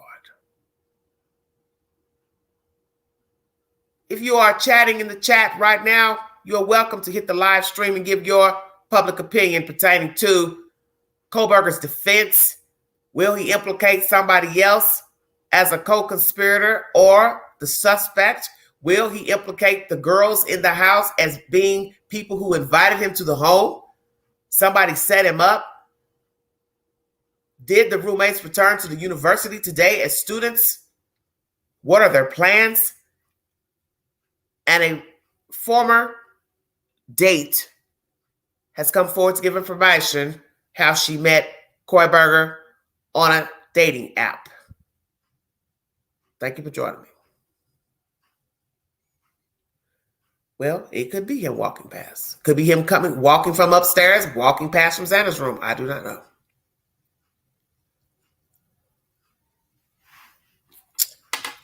We will only learn this information once they go to trial. Praying that all is well in the said information.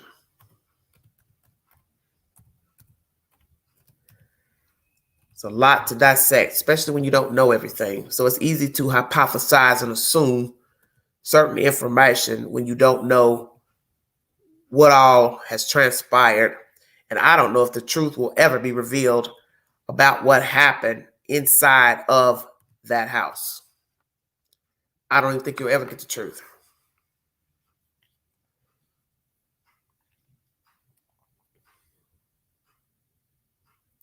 Who received the food? The doorbell, I don't know. I don't know if she was able to get up and get the food or not. Because now you have to ask the exact time that DoorDash got there. Did he drop it off at the front door or did he take it around to the slider door? Was Kohberger already outside watching DoorDash pull up? Did he pretend to be the DoorDash guy, hold the food? So you don't know. Do they lock the doors? Because one would have to say they don't. They didn't lock their slider door. Why would you not lock your door? That they often leave the door unlocked, the slider. Hell, did they even keep the front door locked? What is the truth to the door being open at 8 a.m. seen by a neighbor? Who's that neighbor that reported the door open? We got no information about that in the affidavit. So now you have to ask yourself,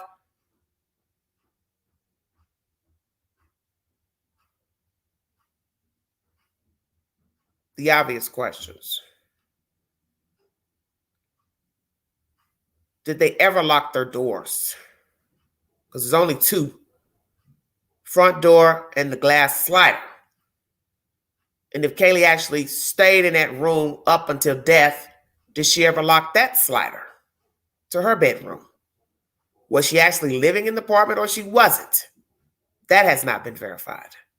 Dog was in that room. That was her room, which I thought was interesting. But you can't say whether a dog went to, fro, was put in a room because you don't know. You're not there. And a dog can't talk. How did he come to find the kids? Choose the kids. Xana ordered the food, everybody. It's on her phone. That is how they got the data about the DoorDash.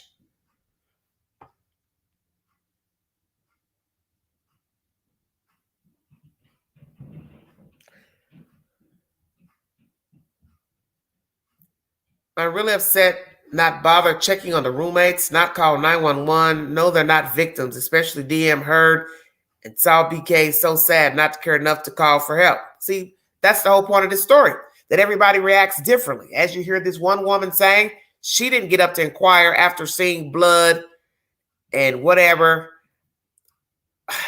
I brought you also a case out of UCLA where a girl heard her sorority sister hollering in the apartment below and heard the dog barking.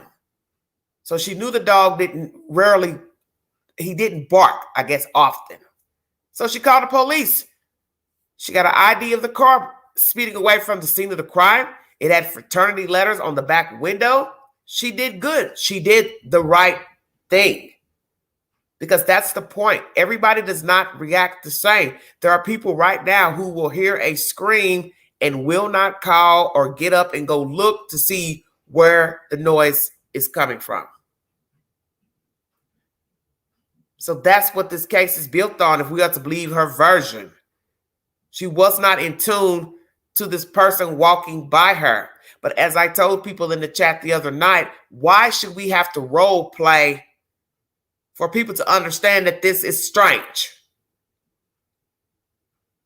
You mean to tell me that you would get up in the middle of the night, in the morning, for whatever reason, and see a stranger walk by your fucking door or in your house, down the hall, look over the rail, however it is, and you would not be saying to the person, who is that?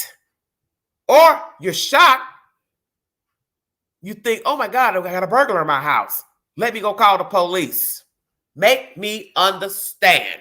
Because if he was coming from Xana's room, which I suspect that he was, if I'm to believe her version, then you knew Xana had a boyfriend. So why would this man be coming from that direction? Because you would say he came across from her room or he was coming from up the stairs. So it can't be but two options. Or three. Let's role play. Kohberger was either in the living room watching TV. Come on, bring it to him, Queen. Number two, he came from Xana's room bloody. Didn't mention a knife or blood, seeing blood or a knife. And number three, he was coming up the damn stairs either through the front door or coming from downstairs looking for somebody or your other roommate's room. I'll wait. Pick a box.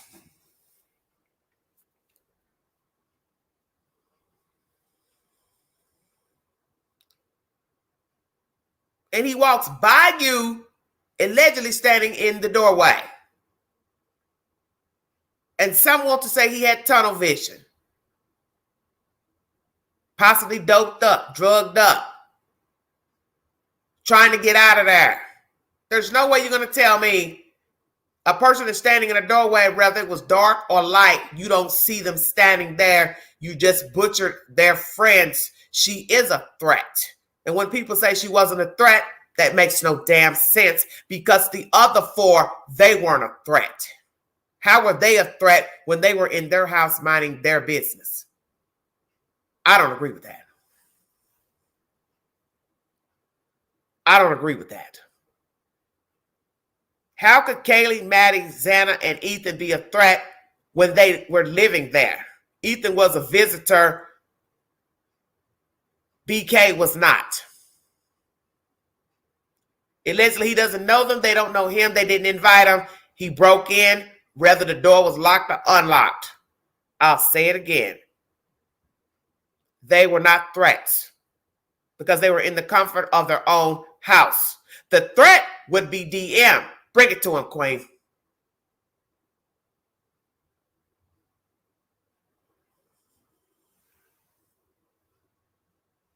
The threat is somebody standing there alive that can ID you.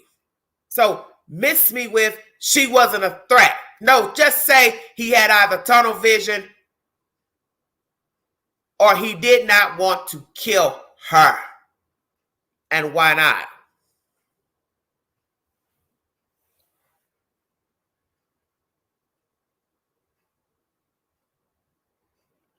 She couldn't have common sense. That's why some people might think she has something to do with it. Because they're trying to figure out, you're actually putting yourself in the midst of the crime. And I can't see a person murdering all these people and saying to himself, oh, I'm tired. Oh, I'm out of breath.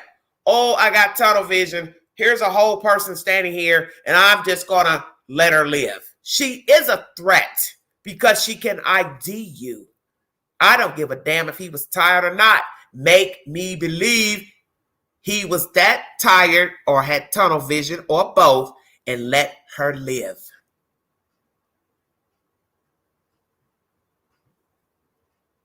Explain it. Because as I said, it is stupid for me as a 51 plus year old person to try to make everybody in the chat role play. This is where I have a problem with people who don't have any fucking empathy.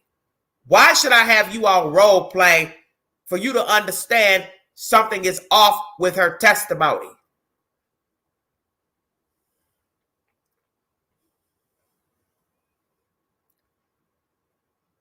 I want you to sit where you are right now in your house, if you are at home. And I want you to tell me, while you're listening to this live stream, someone is walking past your feet while you're listening to this live. Because this is stupid, me having to role play right now. As I told people when I was live the other day, you want me to continue to sit at this computer while somebody is standing here walking by me.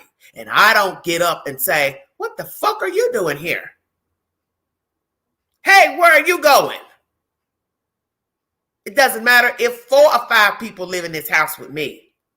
It is dark. I've been opening and closing doors while you have been in here chopping up my friends. You're coming from the direction where a woman has a boyfriend in that room. I allegedly know that y'all were together, and you walk by and I say nothing. And in order for me to say I froze means I felt something negative at the moment I saw you. Checkmate. And I stand on this. And you cannot tell somebody not to question these remaining people in the house because you are now a part of the storyline by saying, 1, you were on the floor. 2, you heard different conversations. 3, you saw the suspect. And yet some of you are going to say, leave them alone. Don't question it. You would be a fool not to question the testimony. Because when she goes to court, she will be questioned. She will be questioned by the prosecutor. She will be questioned by the defense. And then the defense will re-question her. Cross-examine. And I don't think she's going to like the questioning. Andrea says she clearly knew something wasn't right, but not enough to call 911. It's just strange because she didn't think anything is wrong. She would have walked right out of the room. What's going on here? Let's just say this and be done with it. Did this girl know that her friends were being hacked up November 13th, 2022? Did she hear the perpetrator come in and kill the girls upstairs? The dog was barking. Somebody screamed, help, stop, leave me alone, get off of me. Why are you doing this to me? She heard him run around the room, run down the stairs, stop at her door, listen, knock, tried to open the door, her door was locked. He then proceeded to go to Xana's room, killed those 2. They screamed, hollered, made noise. Dog still barking upstairs while all this is going on. And then she's opening, closing doors, opens the door after he's killed Ethan and Xana to see the perpetrator pass her. And he gave her a pass and walked out of the sliding door. And she didn't even run to lock that damn door. She stayed in her room, shut the door, locked it, and laid back down. And then woke up and said she found a dead person purses. Is that how that went?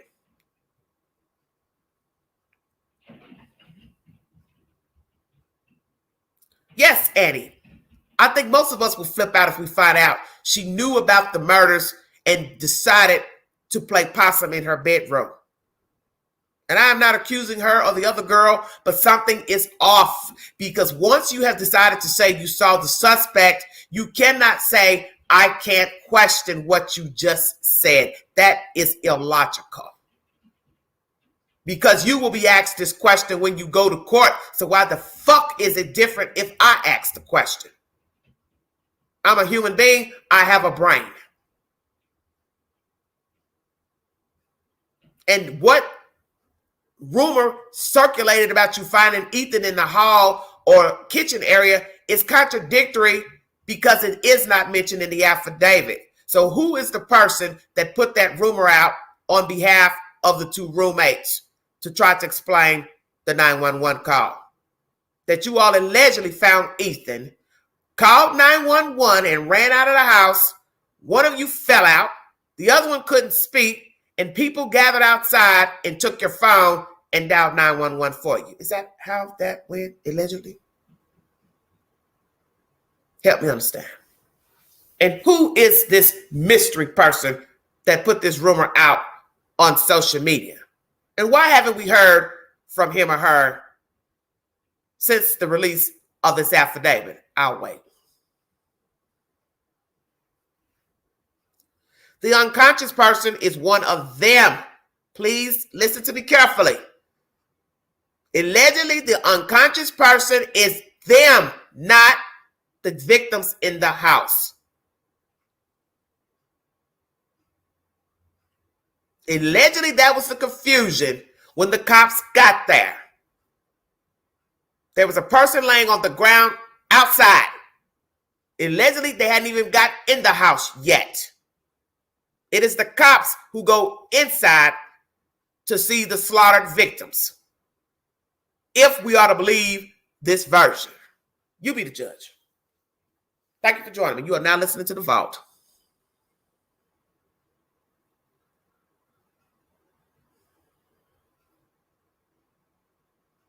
Someone used the kid's phone to say one of them passed out outside of the house. The 911 call allegedly is pertaining to the two girls outside, not inside. If you are to believe the version. So I'm going to say it again. Who is the person that spun this version of the two girls outside? Where are they? And what is the truth to the information? Exactly. This is America. I will question what I want. Exactly. We have found in many true crime stories that people lie and distort the truth and hide the truth because of their negligence and or their involvement in the crime. I am not here to point fingers at anybody that survived that night is involved in the crime of their roommates. All I'm saying is we never knew where anybody was. We assumed the two girls were on the bottom. We now have information that one was on the bottom and one was on the second. The one on the second has implicated herself in the crime by opening and closing doors, hearing noises and conversations, and seeing the suspects. That's her version. You're entitled to believe it or not. But what I find interesting is she doesn't know Xana's voice from Kaylee's voice. She doesn't know a man's voice from Ethan's voice. But yet she lived with these kids for a few months. Ramon says, why are so many people saying we shouldn't question the actions of this girl because everyone handles trauma and shock differently? I still seems fishy to me. If you are that scared, you wouldn't dial 911. This is Idaho 6. This crime is unbelievable to even imagine being a part of it. Well, why would you be shocked?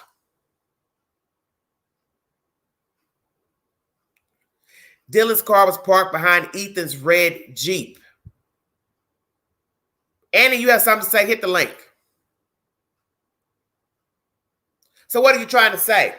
She came in last? Well, then now you have to prove how Ethan and Xana went to the party. Perhaps they walked to the frat house because they really didn't have to drive their car because the frat house is down the street. 4 people being stabbed, there would be surely screams. Yes, unless the perpetrator cut their throat first. And as you heard in my UCLA video, in the comparisons to that crime and this crime, that young lady was cut in the throat 2 times, but she screamed. And her sorority sister above her heard the screams, the dog barking, called 911. The perpetrator set the apartment on fire to cover up the murder. He stabbed the girl 19 times. And by the grace of God, he and his friend were apprehended in the crime because somebody called 911. Please check out that video in my library. I uploaded it this week to compare the 2 crimes together to show you, yes, everybody behaves differently. One person called 911 in that case, and in this case, nobody called. There's a connection not known yet, in my opinion. We will see. All right, Annie, I'll wait on you. You do not have to continue to chat in the chat. This is a free live stream. You have the option to hit this button and be heard, to give your opinion so people around the world can hear your opinion pertaining to the crime, pertaining to the content. I would prefer that only people hit the link that are in the chat because it is more respectful to give them first dibs to give their opinion. I do not want anyone hitting the live stream that is not in the chat. I am trying to preserve the integrity of the live stream because it makes no sense to hit the link if you have not been chatting in the chat. I don't know you. I don't see your name in the chat. And that would make no sense for me to give you a voice up on this panel. Those are the new rules.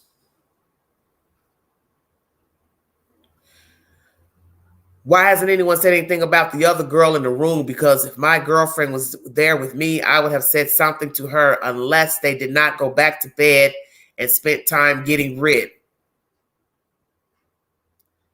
Well, hit the link, Lisa Torres.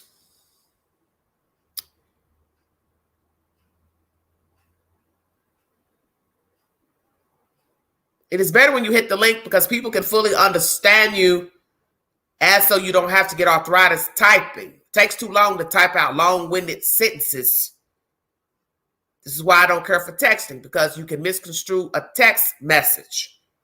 Call people and talk to them directly, and that way you can understand what they're saying. Thank you so much for joining me. Hello, Donna. Welcome, everybody, to the vault.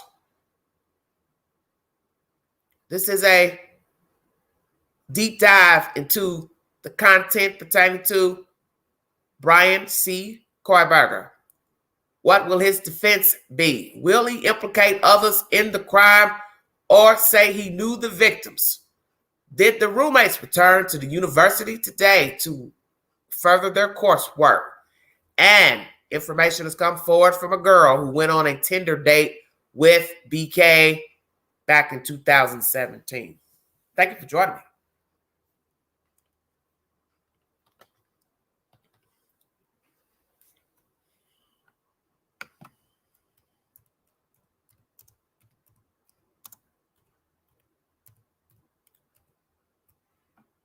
Be heard. This is your opportunity for people to hear what you have to say. Join us. 1 second, sweetheart. Where you calling from, Lisa? Iowa. Welcome, Iowa.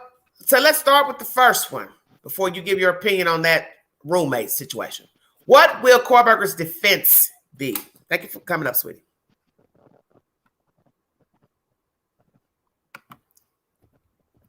Come on, I'm ready. Can you hear me, Queen? Yeah, I just said, what will his defense be? Huh. That'll be an interesting one. Go ahead, take it away, baby. Oh. I think he's going to try and say he was friends with one of them. Okay, which one?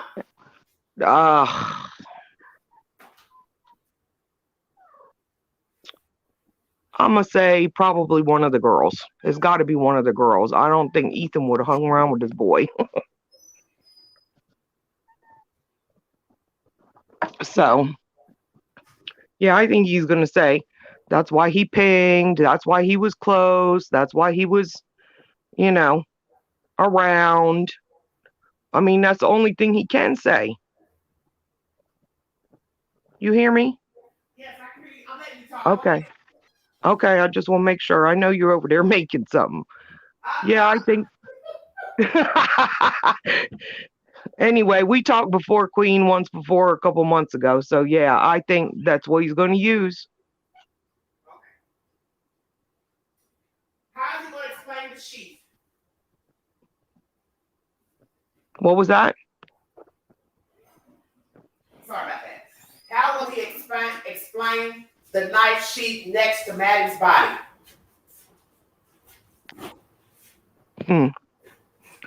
Oh, He gonna say that he left it there one time when he was there visiting. But why would you leave a sheath and don't take the knife? He might even say he let Ethan borrow it. Okay. So he's gonna say he knows one of the girls. He's gonna also say, in your opinion, that he was there that night. He might. Yeah, he might. He's a law student. He studied. He might get that close and be ballsy enough to do that. Yeah, because I think he's going to give information per the evidence. So he's got to wait to see what the state has first before he implicates himself in knowing the victims and trying to explain any evidence. So let's just say he cut himself and there's blood mixed in. How is he going to explain that? He might say something stupid like they were there drinking, playing some chicken game with the knife. Okay. He could do that. We've heard more ridiculous stuff in court cases. You know how they do that knife game where they do it between the fingers? No. But you never heard of that, Queen? I'm listening. Yeah, there's a game. I'm sure people in the chat will chime in. I've never played it, but I've seen it in movies and stuff. They've done it where they put people's hand on a table and they spread their fingers out real wide. Back and forth. Yeah. Yeah, that's dangerous. There's no way I let anybody do that. No, I wouldn't let nobody do it to me either. I wouldn't participate in it. But these kids, Yeah, I know what you're saying. Kids, they like that thrill and that adrenaline and stuff. So the thrill of you stabbing my damn fingers. Yeah. I don't think so. Okay, so let's go here. Next question. You do think he might say he knew one of the victims and was there with them, brought his knife or loaned the knife to one of the kids? Let's go here. Do you think the two girls returned to school today?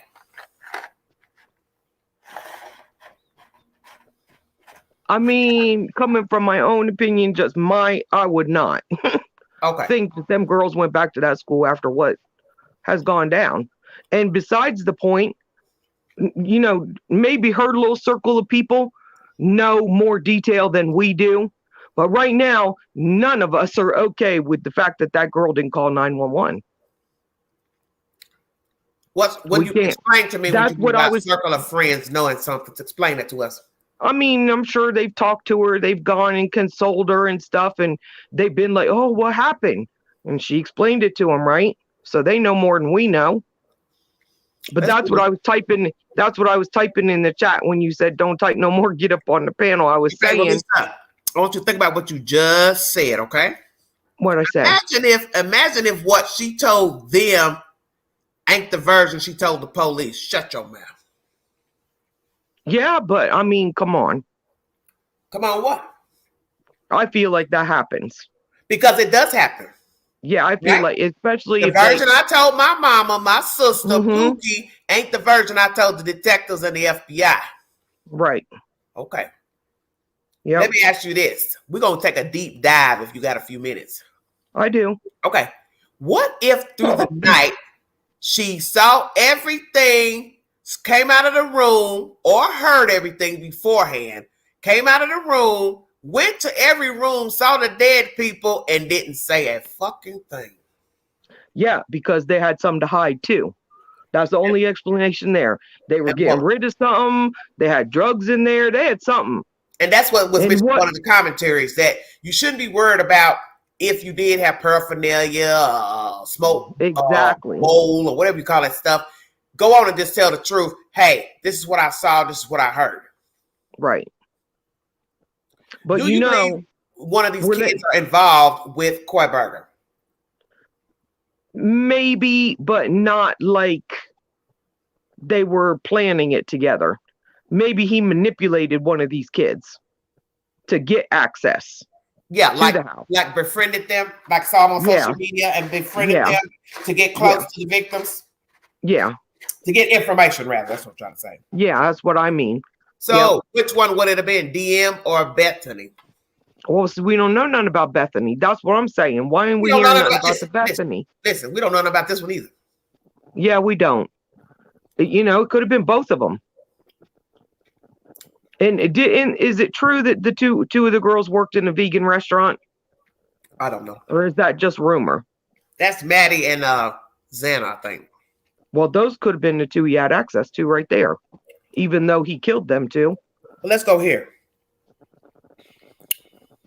I got so much to think about.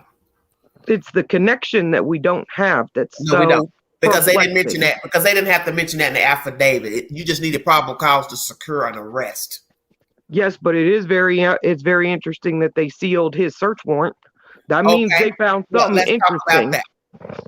Well, I knew They they found was gonna steal something. everything anyway, because you got to remember the affidavit was sealed until he got back. Yeah. But he Yeah. already had a lawyer waiting on him, so she was doing all the interaction with the courts to get everything, halted at the house search. Don't take nothing else out of there, because she wanted to see what they had at the house, which is probably nothing left but biohazard stuff. And they also said Kohberger had a part in it too, with having the halt of the house stopped, the search of the house. Interesting. Yeah, I heard that part the other day. Well, let's talk about this, because I'm going to go here since Moon is in the chat. If she was so scared or shocked at whatever, seeing this person, right, on that Mhm. morning, why do they have a picture of you running near your house? Yeah, I don't think she was scared. I don't think they went back to bed, and I don't think she was scared because her actions don't tell us that.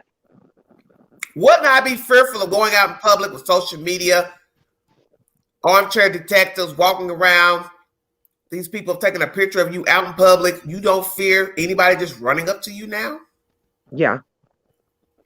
Yes. Very odd. Very interesting. Very, very odd. Okay, it wasn't a vegan restaurant. Well, that's why I said, that's why I don't claim anything that I don't know. Right. That's why I was I asking. don't know how he targeted him. So let's talk Yeah. about the Steele apartment. Give me your thoughts on that. On the what? On the apartment and the evidence being sealed by the court. See, I think that's interesting. Because to me, that says, well, they must have found something really interesting in there. Okay. Oh, because that You know? means because they weren't going to be able to talk about it with it being sealed. Mhm. Well, that's why I Right. told everybody that's where smoking gun probably is. This is Yep. going to lead to how he came to find the girls. All his Yep. searching on the apps, notes, Yep. journals, pictures, photographs, pornography, all of that. Mm-hmm. Pictures of the Yeah. girls. He could have taken pictures. He could have blown up pictures of the girls. Could have had them posted on his wall. Anything. Yep. Let me I ask you, agree. do you believe he's a homosexual?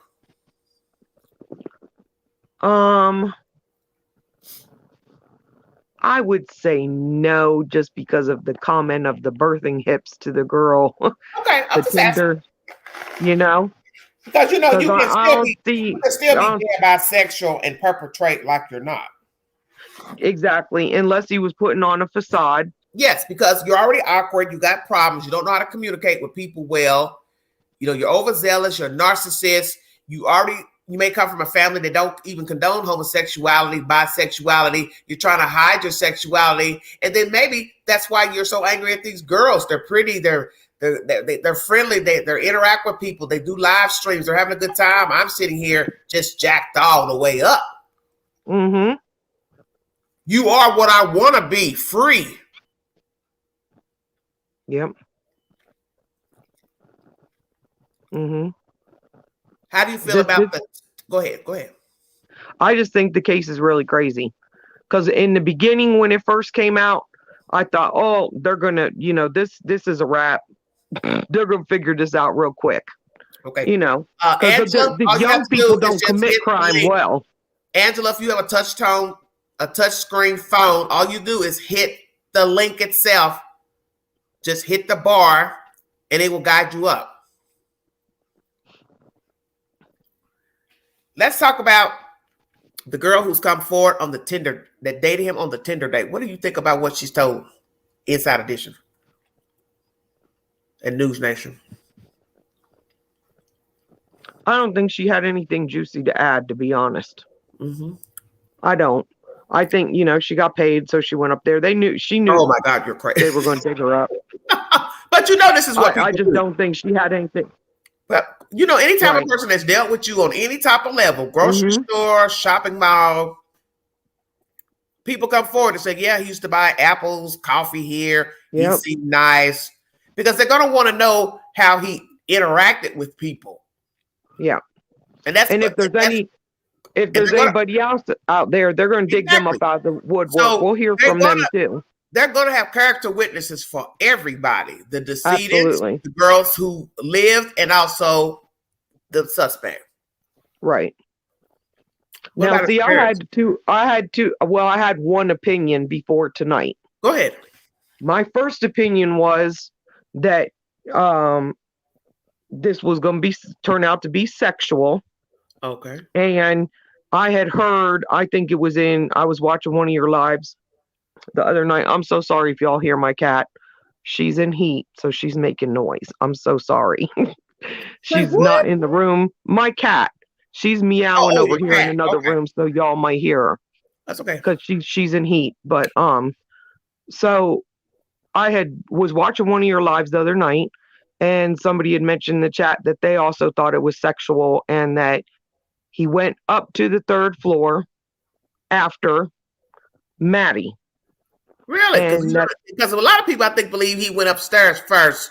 Because what's interesting, let's talk about this too. Why Gonsalves, the father, said he didn't have to go upstairs. I never could understand that comment. I don't understand that one either. I didn't hear that.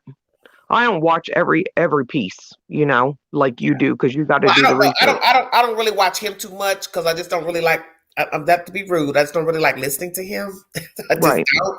But he contradicts himself because one, he's never really just came out and said by his own mouth, I believe my daughter was the target because her wounds were more sufficient, more extreme than Maddie's. So when you say he didn't have to go upstairs, you're alluding to the fact that the perpetrator had a target other than your daughter. Right. But then yet, in one hand, you and your daughter and your other family make it seem like she was the target. So which is it? You thought she was or she wasn't in your mind? I would prefer he just told the truth because all that talking around in circles made the case worse. It did. It just made it worse. It did. And I think it put a little bit of friction on the relationship they had going on with the police. Okay. Yeah. But so I thought maybe he went up there after Maddie. And remember that what's her name? The DM girl. She had said that, she went to the door 3 times, right? She heard her up there playing with the dog. She heard the little muffled crying. She heard somebody say, don't worry, I'm going to help you. So she heard all this stuff, right? Okay. So I think maybe he could have went up there after Maddie. The other girl was in a different room playing with the dog because who put the dog in the different room? Well, see, we don't know because it's a dog. I keep trying to tell you about it. Right. So I feel like the dog was in a different room playing with the other girl. He went in there after her, not knowing, and the girl walked in. So he had to kill both of them. Slow down. If she was supposed to be leaving, see, this is what I don't understand. Right. The dog is in Kaylee's room, but yet people say she was leaving.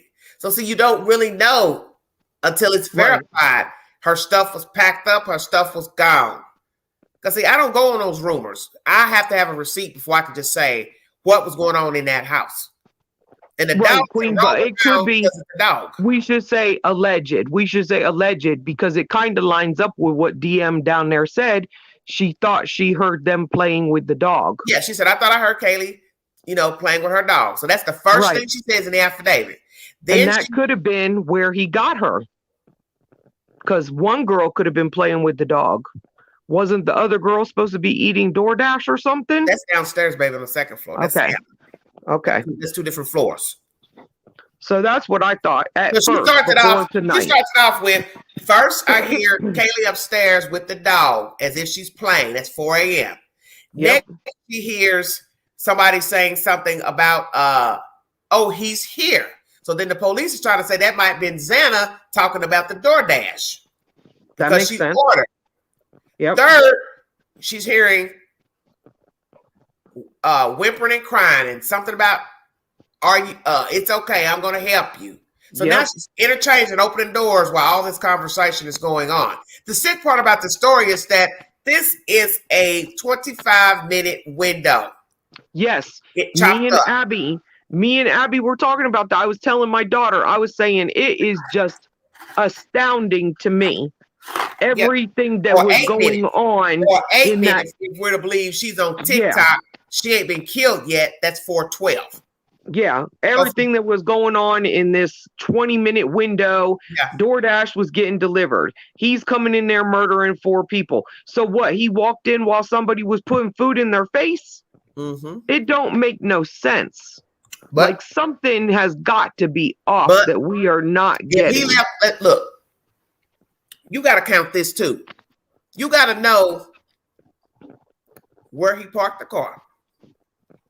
What time he left the house to get to the car. Was the car up on another street around the corner? All that's going to put the 420 timeline into effect of when they caught it on the camera leaving. So 420 is where? Around the corner, 420 a street over, 422 streets over. Because you got to count how long it took him to get to his car and for the car to be seen at 420. Mm-hmm.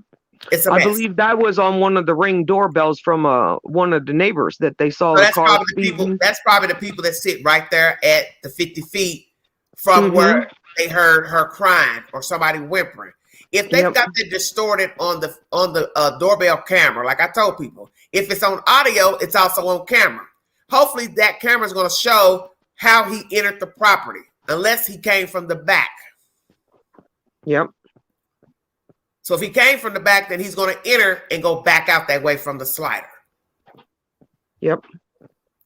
So how can a camera pick up whimpering and a thud, and you're on the second floor where the thud and whimpering is going on? This is where I have a problem with this.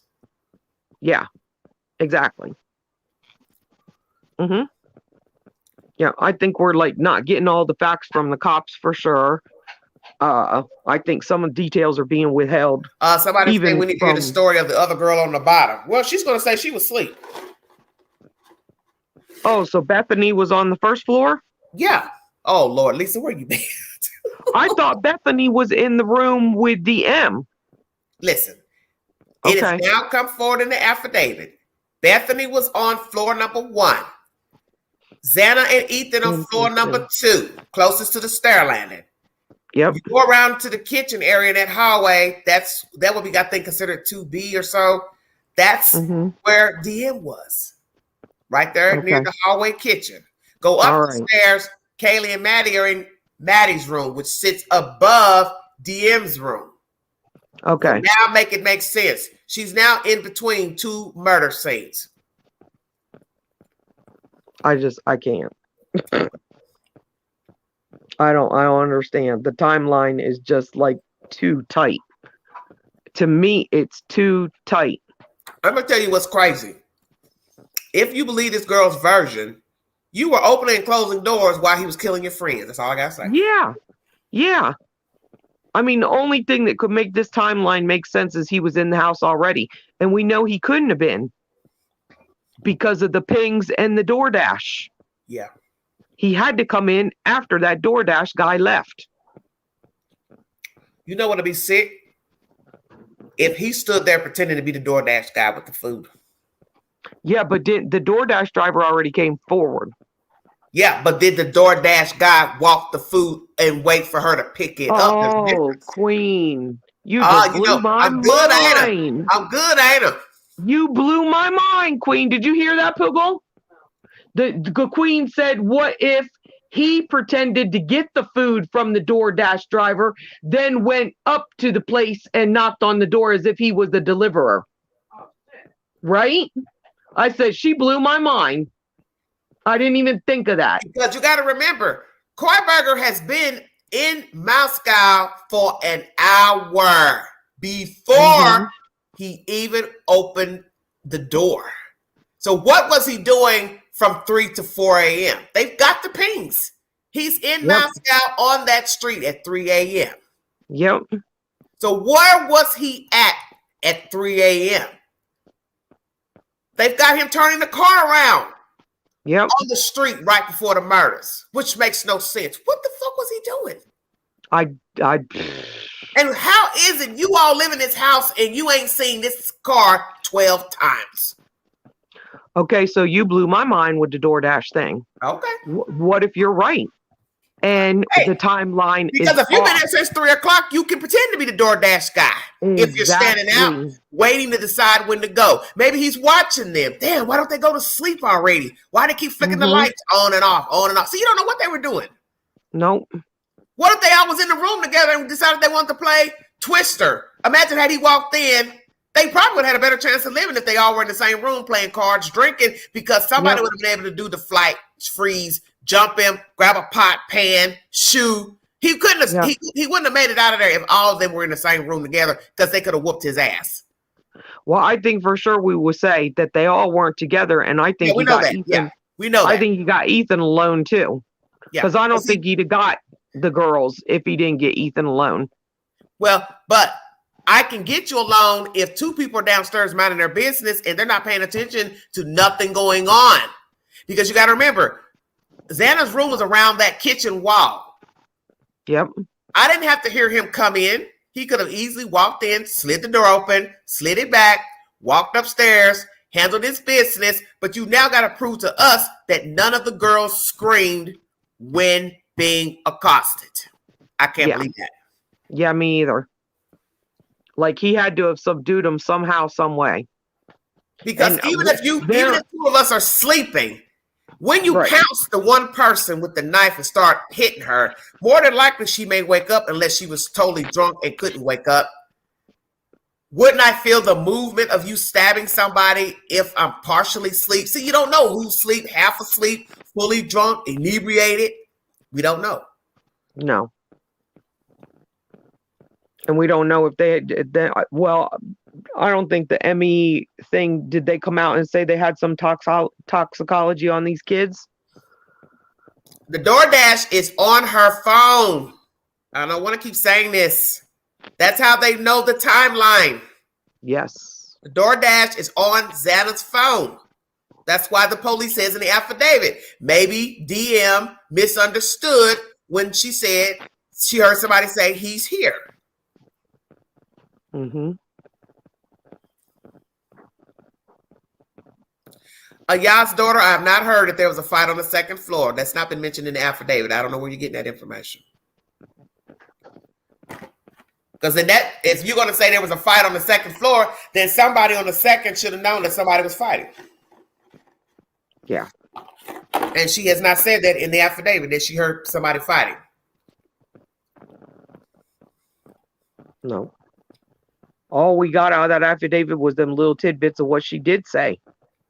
And the opening the door 3 times. And that's why we're all so blown away with what make it make sense, because it don't make sense. Right. The timeline, what this girl has said, him being out there, it don't make sense.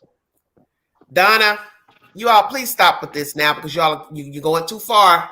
The killer does not have time to be ordering DoorDash in somebody's phone. He'd have to get the phone, go in the phone, know the credit card, all that. That is too much time consuming. That's not why he's there. It's to order DoorDash on behalf of a dead person. Very good point, Zarb. If one of the girls was live streaming on TikTok around the time of the murders, Is it possible her phone was still recording and recorded the killer, at least audio? Could be. See, we don't know. Yeah. Yes, I also think the angle. That's what was said. Yep. Let me say this because you all are getting confused. DM says she heard somebody say somebody's there. The police is saying that possibly Xana said that because she ordered DoorDash. So possibly she was talking out loud to Ethan, obviously, to say, oh, he's here. See, we don't know because we're not there.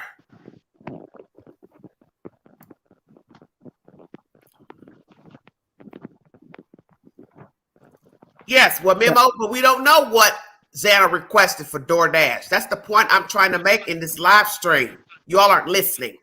You don't know what happened in that fucking house. You don't know who said what. You don't know nothing. We're going by this girl who we don't know was pissy drunk, half drunk, making this shit up. We don't know. We don't know if she told DoorDash to bring it to the slider, bring it to the first floor. We don't know if Kohberger was outside when DoorDash showed up. We don't know if he took the DoorDash himself and pretended to be the guy and stood at the door. We don't know.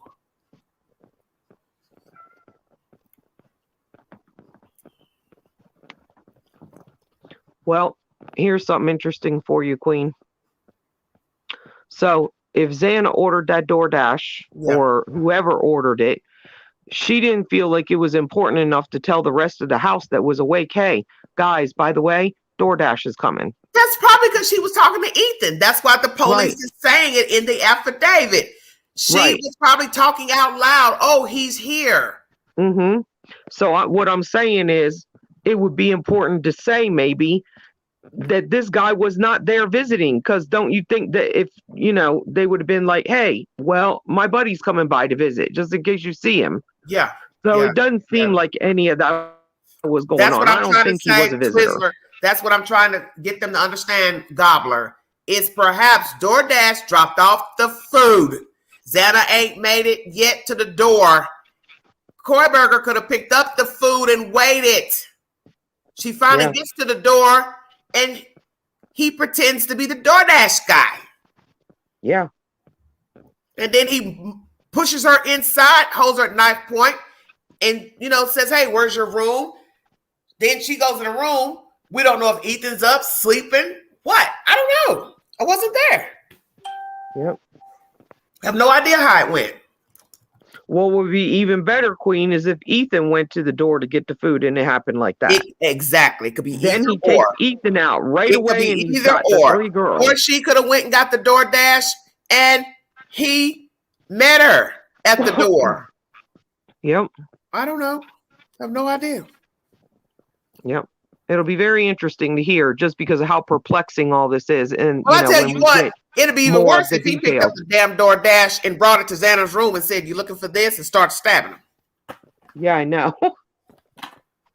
How about that? Yeah. The killer brought the DoorDash in and took it to the room. Boy, let me tell you, if them college kids let anybody just walk in their house and deliver stuff right to their room, well, that is just ridiculously stupid. Oh, my, I hope that's not what's going on these colleges. Because, Lisa, let me tell you what somebody else said the other day in the chat. The door stayed unlocked. Yeah. Yep. I heard that's how Kohberger knew to get in. He watched enough to see them entering out of the door as an entry exit and realized nobody locked the damn door. Yep. Yep. Or he had been there before. Well, we don't know. That too. Because he's been there 12 times. So who's to say he picked the time when he didn't see any cars, which is still risque. But it's no more risky than what he just did. But let's just say he was stupid enough to go in their house during the daytime and checked all entry points and made his way in through the slider and walked around their fucking house. That is, oh my goodness gracious. He had to have had some insight, Queen. Yeah, because I'm not going to, this is what I told people. You don't know if he brought burglary tools and it was happenstance. He goes to the door and it's open. See where I'm going? We don't know. Because how do we know he didn't have a toolkit with him to break in? Mm-hmm. But we know a screen was on the ground on that second level, and that's the window to the right of the slider in the kitchen.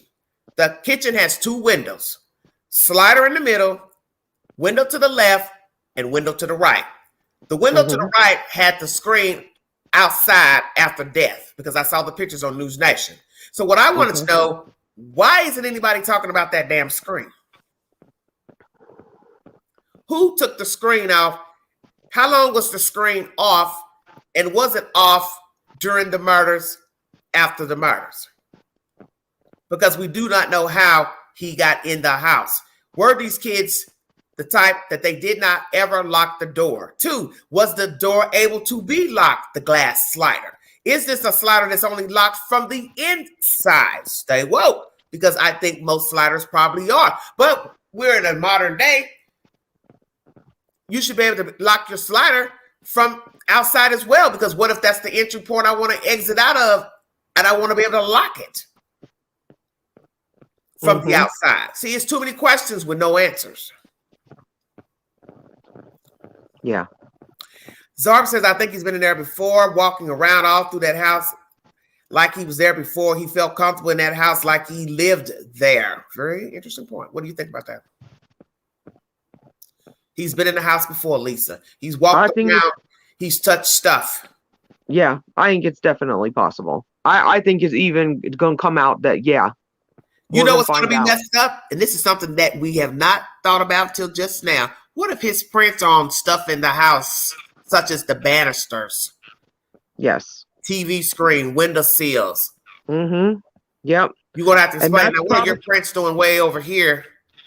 Yeah, and that's probably why his attorneys and stuff have said, hey, we want, that we need to seal this up till February. Yeah. Because we gotta have our experts in there, making sure it's known that Bryan was in the house before the death. Point, Angela. If you're a complete stranger, you don't know if the dog is vicious or not, if the house is full, if guys or not. Makes no sense. It don't make no sense.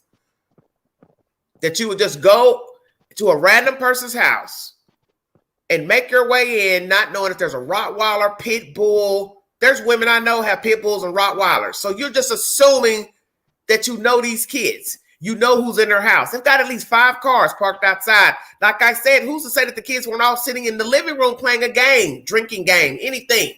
Mm-hmm. It's almost like somebody told him who's where. It's crazy to me. Yep. But it could be that happenstance. He just walked up, took a chance. The glass was unlocked. He walked in. But I refuse to believe the 12 times he went before, he just sat in his car. No.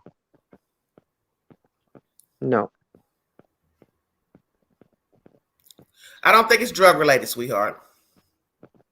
Yeah, me either. Somebody said he looked through the windows. Looks like one could see everything through the windows without ever going in the house. My opinion, they never locked the doors. Could be Ellie. And the sad thing is, he could have also used binoculars. Like I said before I knew who the suspect was, any of the neighbors could have used binoculars or telescopes and see the people coming and going, undressing, because they did put the curtains up to the damn windows and the blinds. Yep. It's It would almost be as interesting to see if his prints are anywhere in the house. I would be surprised if they are. Yes, that's interesting. You might see his print on something that wouldn't be of relevance to the murder scene. Let me turn this camera off. It's changed since last time I was on her live. I don't know how to turn it off. Yeah. I'm gonna get Abby turn the camera off, Queen. I don't know. Okay. I don't know how to turn it off though, because the app has changed since last time. Just out of it. It'll turn it off. It'll show you how to do it. Okay. Oh, I see. There we go. Hello, well, I don't know about Dylan's bedroom, but what I'm trying to explain to you all, the screen that's off is sitting outside of the kitchen window. When you take the virtual tour, there are 2 windows in the kitchen. That screen is from that window to the right. I'm not speaking of a screen for Dylan's room. I truly believe he has been there numerous times. A couple of people in his class said he would leave class early a lot. I believe he watched them enough to learn their schedules. But see, that's why I said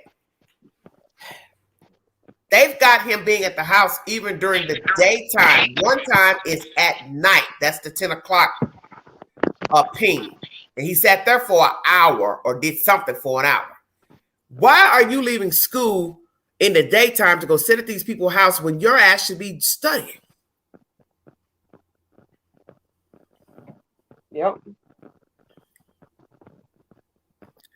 Yeah. And that's another reason I think even if he left the food, even if the food was left at the door, that does not mean that that Kohberger couldn't have picked up the food.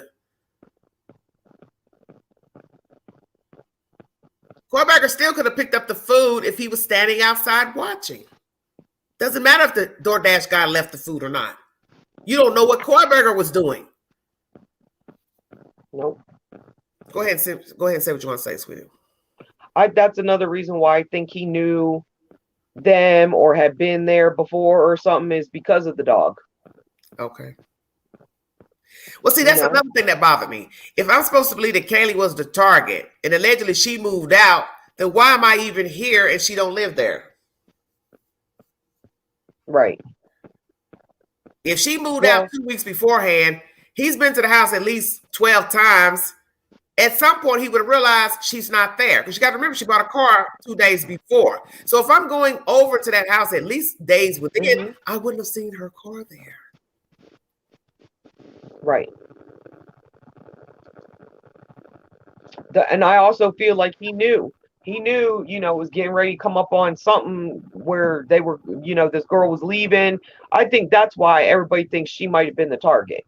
Because she was moving out or moved out. Yeah, she was leaving. See, that's my point.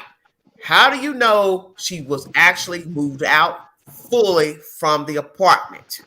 Because nobody's bringing a receipt to say what was in her room. If she actually stayed in the room, that's a rumor. I need a receipt to know if she did move out. If she's the target. If she actually moved out. If she was the target and moved out, he would have known she wasn't there. So how are you going to show and prove he knew she was going to be at a house that she allegedly moved out of? This is why I tell people you have to pay attention to the information. Yeah.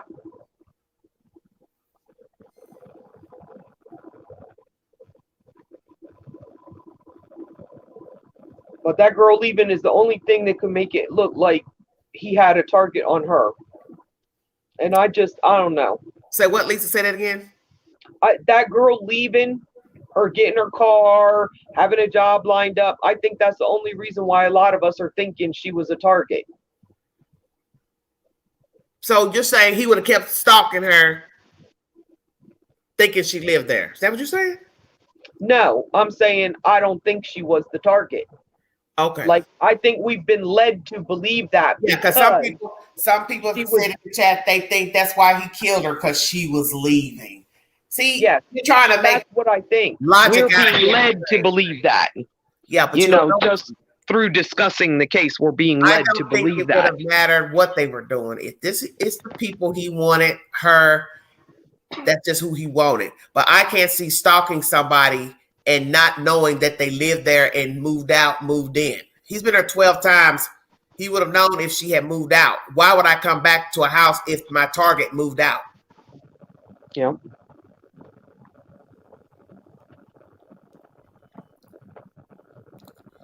That's a good point, Crusoe. Maybe that's why she was in Maddie's room, because she did move out. Well, then that goes back to my theory. Why is he stalking somebody that doesn't live there anymore? How would you know she's going to show up? So you got to make it make sense. If you're going to come up with a theory, you got to debunk it. You either got to substantiate it or it's got to be debunked. I'm not going to keep stalking a person that I can't see. That makes no sense. I got to know you're in there. I got to know you're visiting there. Be it your job, your mama's house, sister's house.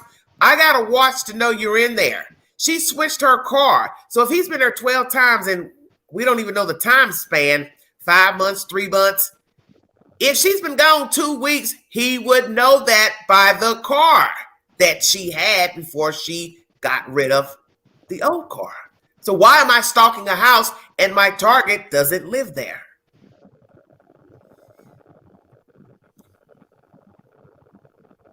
Yeah.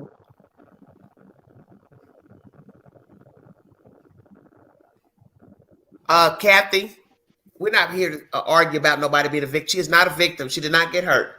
It's not a victim. Maddie is the target. Kaylee's in the way, so she's got to go too.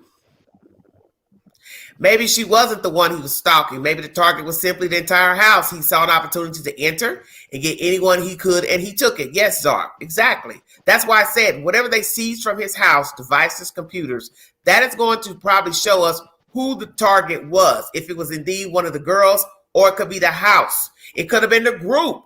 Ethan took pictures with them. He could have been looking like, man, look at these people. They think they're, they think they're this, they think they're that. They're happy people. They're living their best life. We don't know.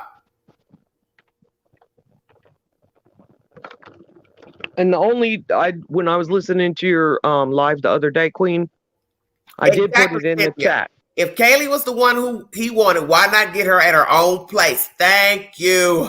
That's why I said, why not get her out in the street? Why would I risk going in a house that keeps a lot of company to kill a person? And then I shoot 4 people, but they weren't my target. And the targeted lady has been living somewhere else. But I'm going to keep stalking the house where my target don't stay. That doesn't make no sense to me. That's what my daughter said. Oh, but what was I going to say to you? I forgot. I had a brain fart, but I'll think of it here in a minute.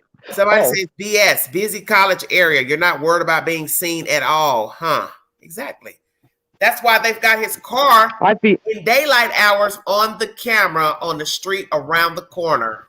They believe that is the Elantra. Yeah, and that's why I think he's been there before and stuff, Queen, because it doesn't seem like he was hiding.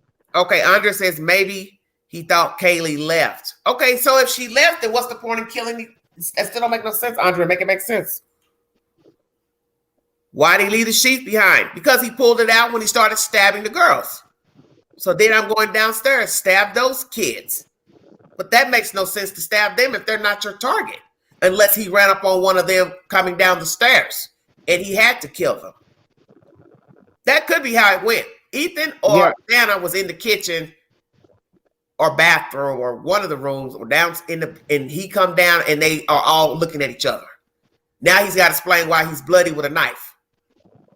So will we see blood coming from the hallway kitchen going towards Xana's room because he chased them into the room? I don't know.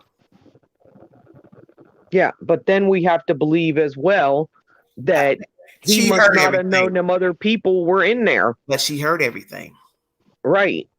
Because there's no way you're going to tell me if he came down the stairs, crossed the path with Ethan or Xana in the kitchen, that would have been a hell-bent struggle, argument, chase. No way you could not hear that if you were up. Right. And if he was in the area, like you said, Queen, from 3 o'clock till this so-called 4:20 when they caught him on camera speeding off, he had to know how many people were in the house. Okay. Zarb says, I think the entire house was the target. He was jealous of the kids. They probably reminded him of people in his past who bullied him, the cool kids who couldn't care less about him. Good point. Yeah, that's what I'm saying. It could have went any kind of way. It could have been one of them going to get the food. He was coming in, coming out. I don't know. You got to be right there to see all the comings and goings of these kids. Multiple people? No, not probable. What you trying to say, Angela? The only way I see him knowing Maddie and Kaylee were together because they posted their locations on social media. Yes, that's a problem as well. Because when you go to Kaylee's IG page, it's got Moscow, Idaho at the top. Bad move. See, people don't think about stuff when they're posting. You just think you're doing it for yourself, other people, so they'll know where you were. But really, it's a bad idea to be somewhere at that time and posting your location. Because you're going, let's say you're going live at a bar, restaurant. Well, I now know that that's where you are. Yep. it's best that you take pictures and then post them once you're back home. And then you can put the location, New York, Idaho, whatever. But people don't want to do that. They want people to see them out enjoying themselves. They're on a cruise. They're at a resort. That's the purpose of going live.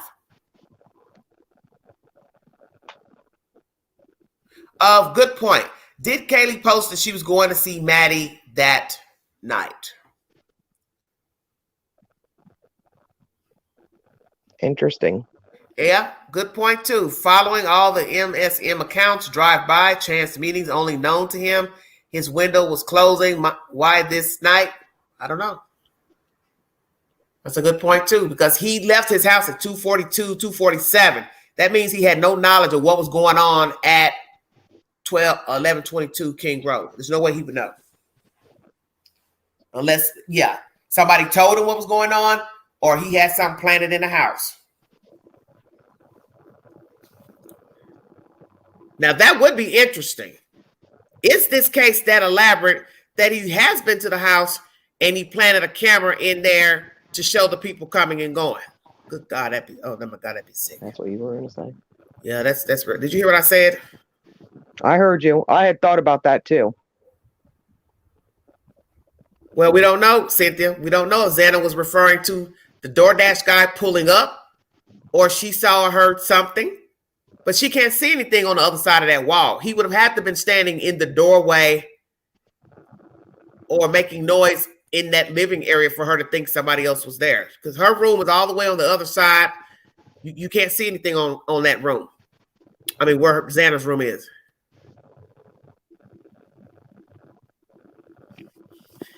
Okay, Angela, you're cursing. Look at her. How do you know how many MFs are in there that night at that time on that date?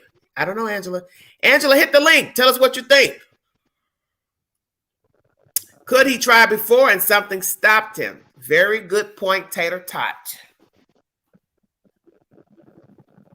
What's going to be interesting is that the 12 times he came to that house, the girls were at work, at school, and he's made his way in the property looking around. He is possibly the one messing with the locks, Xana's room, trying to open a room to go in, maybe hide, assault. I don't know, because we've got to prove he's been in that house before. He gained entry while no one was there or was there, bold enough to go in the daytime to assault or peep around. Because I refuse to believe 12 visits, you're just sitting outside. Because on this visit, you decided to go in. Why so many visits? How many months going to that property? Who was the target? How did he know he could get in and get out unseen? Why would he leave a whole human being alive? +2. Mm-hmm.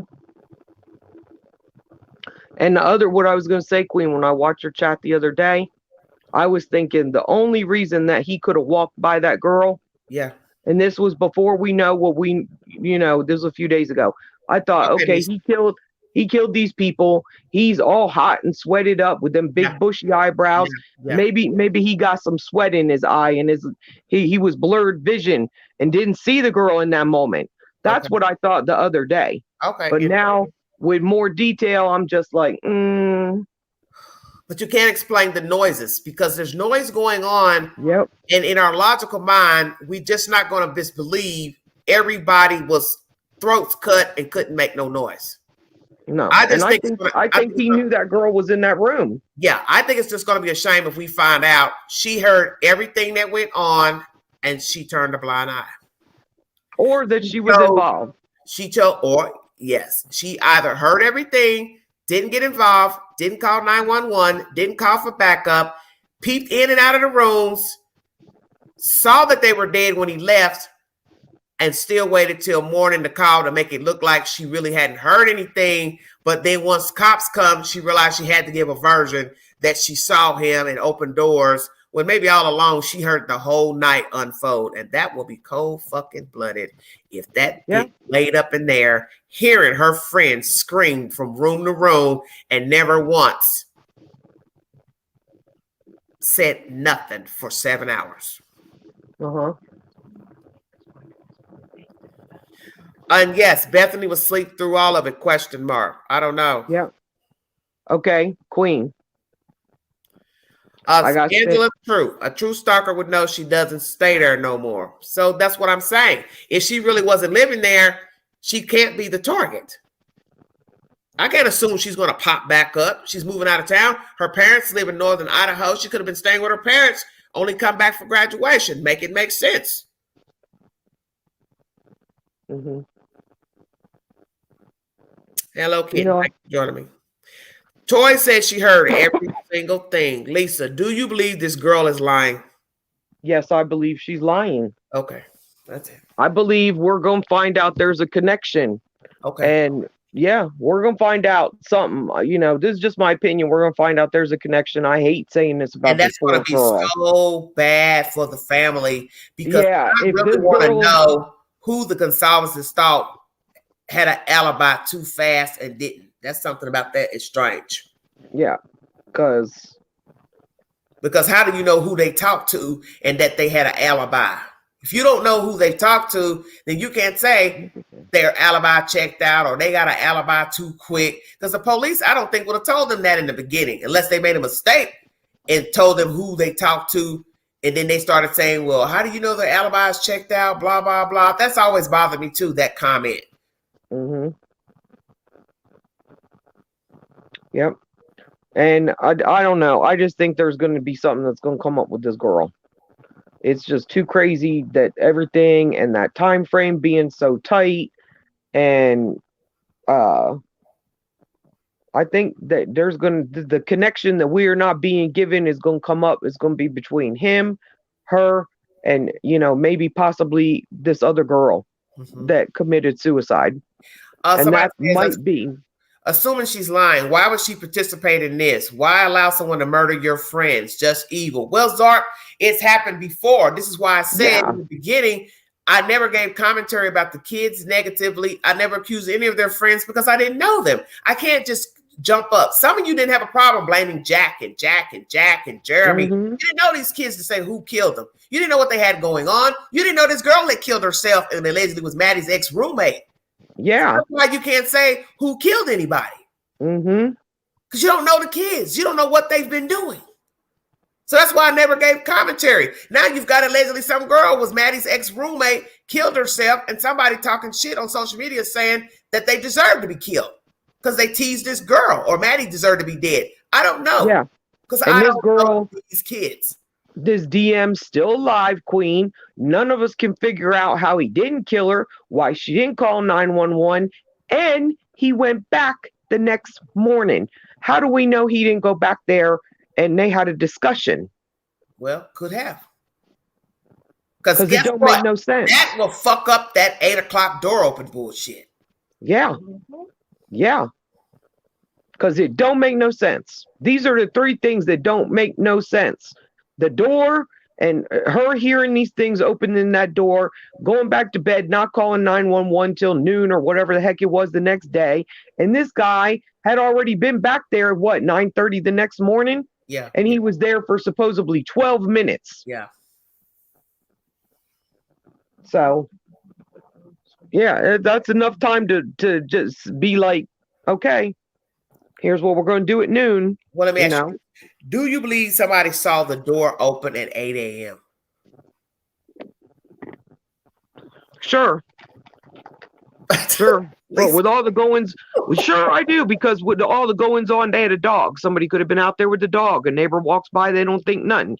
Kids are moving in and out, loading their cars. They didn't think nothing of it. You're not answering the question, sweetheart. How would the door have gotten open? Why would my door be standing wide open if I've been sleeping in my house and dead people are in there? Who said that? DM? No, listen to what I'm saying. Somebody says they saw the front door open at 8 a.m., a neighbor. If that is true, why would the door be open? Who opened the door and left it open? Mm-hmm. Yep. I'm asking you, do you have an answer? I mean, to me, I don't think it's significant. I think that people are dead in a house is very significant. At 8 a.m.? Yes. At least But you they've act like been you're dead confused. since like 4 o'clock in the morning. That's why I Okay. don't think it's significant. That could have been where he went out and left the door open. Okay, so now think about what you just said. I said But I she saw him go said- out. Yeah, she I said saw he him went go out the slider. Okay, there we go. So how is he going out the front door then? Somebody could have came and went out that door. Okay, well, Somebody make it make could sense is all I'm asking. 4 Yep, people are dead. He went out of the slider. So I'm assuming he came through the slider. Why would the front door be open at 8 a.m. if I'm to believe this neighbor? That's all I'm asking you. Make it make sense. They don't make sense. Okay. This neighbor could just be inserting themselves too. Well, they Could be a neighbor that was mad because of the music or something, just saying some negative stuff. It could. So let's go here. With all these rumors and these people coming forward trying to speak up on the behalf of these 2 girls, what if we find out it is true the door was open? How are you going to explain the front door open? Because you forgot one thing. If I don't know if you can see it from that angle, the doorbell camera with the audio is the door that faces the driveway. Ting. Mm-hmm. That's the door that was open, right? Where the cars park. Okay, that's the front door. That's what I'm saying. So can this camera, which I'm assuming possibly you can, maybe the camera will show us somebody coming and going that morning that would have opened and closed the door. Oh, yeah, that would be very interesting if we got something like that. But of course, we're not going to see that till later. Or if we even get to see it, we'll probably hear it from Bryan'S. All right, Lena, anybody can wear Vans. Come on, you guys. Right. Vans are very popular shoes. Yeah, that's a young person's shoe. So that's no big deal. No different than wearing Nikes and Air Jordans. Girls wear Air Jordans just like boys do, and guys. Grown people, I know people 50, 60 years old still wear Michael Jordan. So that's not no big deal. Yeah, like I told you, Queen, the other day, I thought my opinion was it was a sexual angle targeted towards one of these girls. But now with all this thing about TM and him being in the area, I changed my opinion. Listen, it still could be sexually motivated. He just didn't penetrate the girls. It's not to say he didn't ejaculate after he killed them. He could have urinated on himself. He could have urinated on the girls. He could have urinated on their clothes. He could have ejaculated on their clothes. You don't know. Just because a person don't penetrate does not mean it's not sexually motivated. Mm-hmm. Because you got to remember, if he's not having sex with these girls, jacking off is all he knows to do anyway. Well, yeah, it's interesting they took the mattresses out of there. Yeah, because he could have. Well, you got to take them out because they're clearing the house out. Yep. The owner probably wants their house back. But he could have ejaculated on himself while he was killing them. Oh, yeah, for sure. Yep, that's going deep. But you're right, Queen. We got some six. The footprint in front of the door is allegedly Bryan'S. Where you coming up with this stuff? Come on, you guys, make it make sense now. You got to prove somebody else was there. You got to prove there are other footprints going in and out of there with blood on them. The footprint is in front of DM's door on the 2nd floor. So that's why they believe her assertion of what happened, because the print in front of the door, he left out the slider, which probably shows more blood prints walking out of the door, which matched the prints of the shoe in front of her door. Stay woke. Well, we're not talking about you wearing Vans. That's the point. You're not in the storyline. So you're not making any sense. Mm-hmm. Yeah. For sure.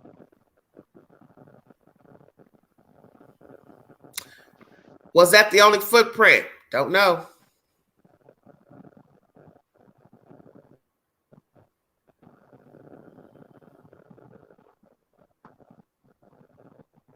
I don't know anything about a boot print. Nothing has been mentioned about outside, and there was no snow on the ground when they died. So the snow will be irrelevant.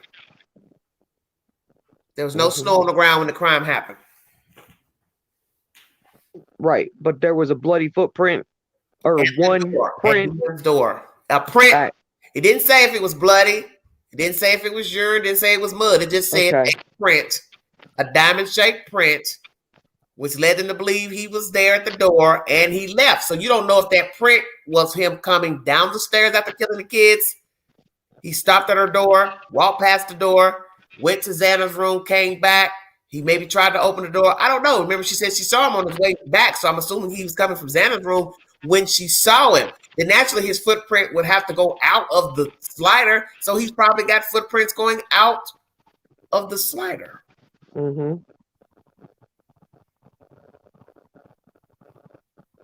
Well, Country Kid, we're going to say this to you for the last time. There was no snow on the ground when he killed them. It did not snow until later.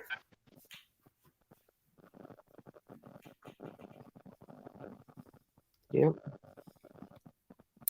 It boils down to the DNA on the sheet, DNA in his car. Yes, in his car, which is highly likely. He's toast, exactly. Because as somebody said in the chat, you are not going to be able to get that blood out the grooves of the pedals. Yep. And 9 times out of 10, their DNA was on those pedals in the car. Your jacket swipes against stuff when you're going to the car. You get in your seat. If you got blood all over your jacket, coat, that's going to get all on the seat belt. He is toast. You're going to check the seat belt, the seats, the crevices, the side of the door, the steering wheel, the drive shaft, all of that, the radio. He's done. Yeah, I read somebody in the chat the other night said, well, when you stab somebody, it takes a minute for the blood to come out. I thought, where you been? I'm going to tell you if you kill 4 in front people, of the door, the footprint obviously matches other prints in the house. They've already made a make of the footprint and a shoe. Why are you all having such a difficult understanding about the footprint? I don't understand. Right. It should occur to you he's probably got footprints from upstairs to downstairs that matches the print at the door. What is so hard to understand about a damn shoe print? Exactly. How's it going to be somebody else's footprint in blood unless he had help? You think they can't tell the same footprint is walking through the house in blood or urine or fecal matter? Or come on, you guys. Yep. That is the purpose of forensics. These people study this every day. That's not even anything to argue over. If they can make it, look at the print, the size of the print, it's possibly footprints all through the house with the same marking. They have a database to compare it to a certain type of shoe. That's where the Vans shoe comes in.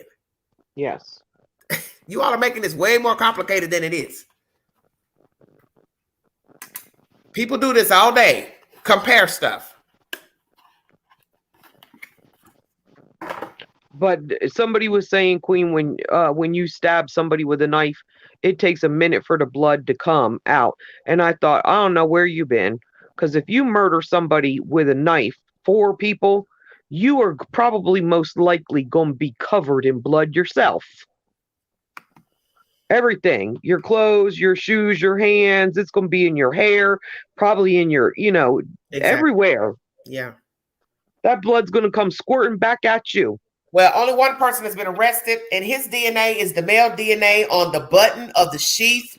That was already proven in the beginning before we knew anything about Bryan Kohberger. The DNA is linked to his father's genetically. They then gathered evidence to put Kohberger at the scene of the crime. That's the end of the subject.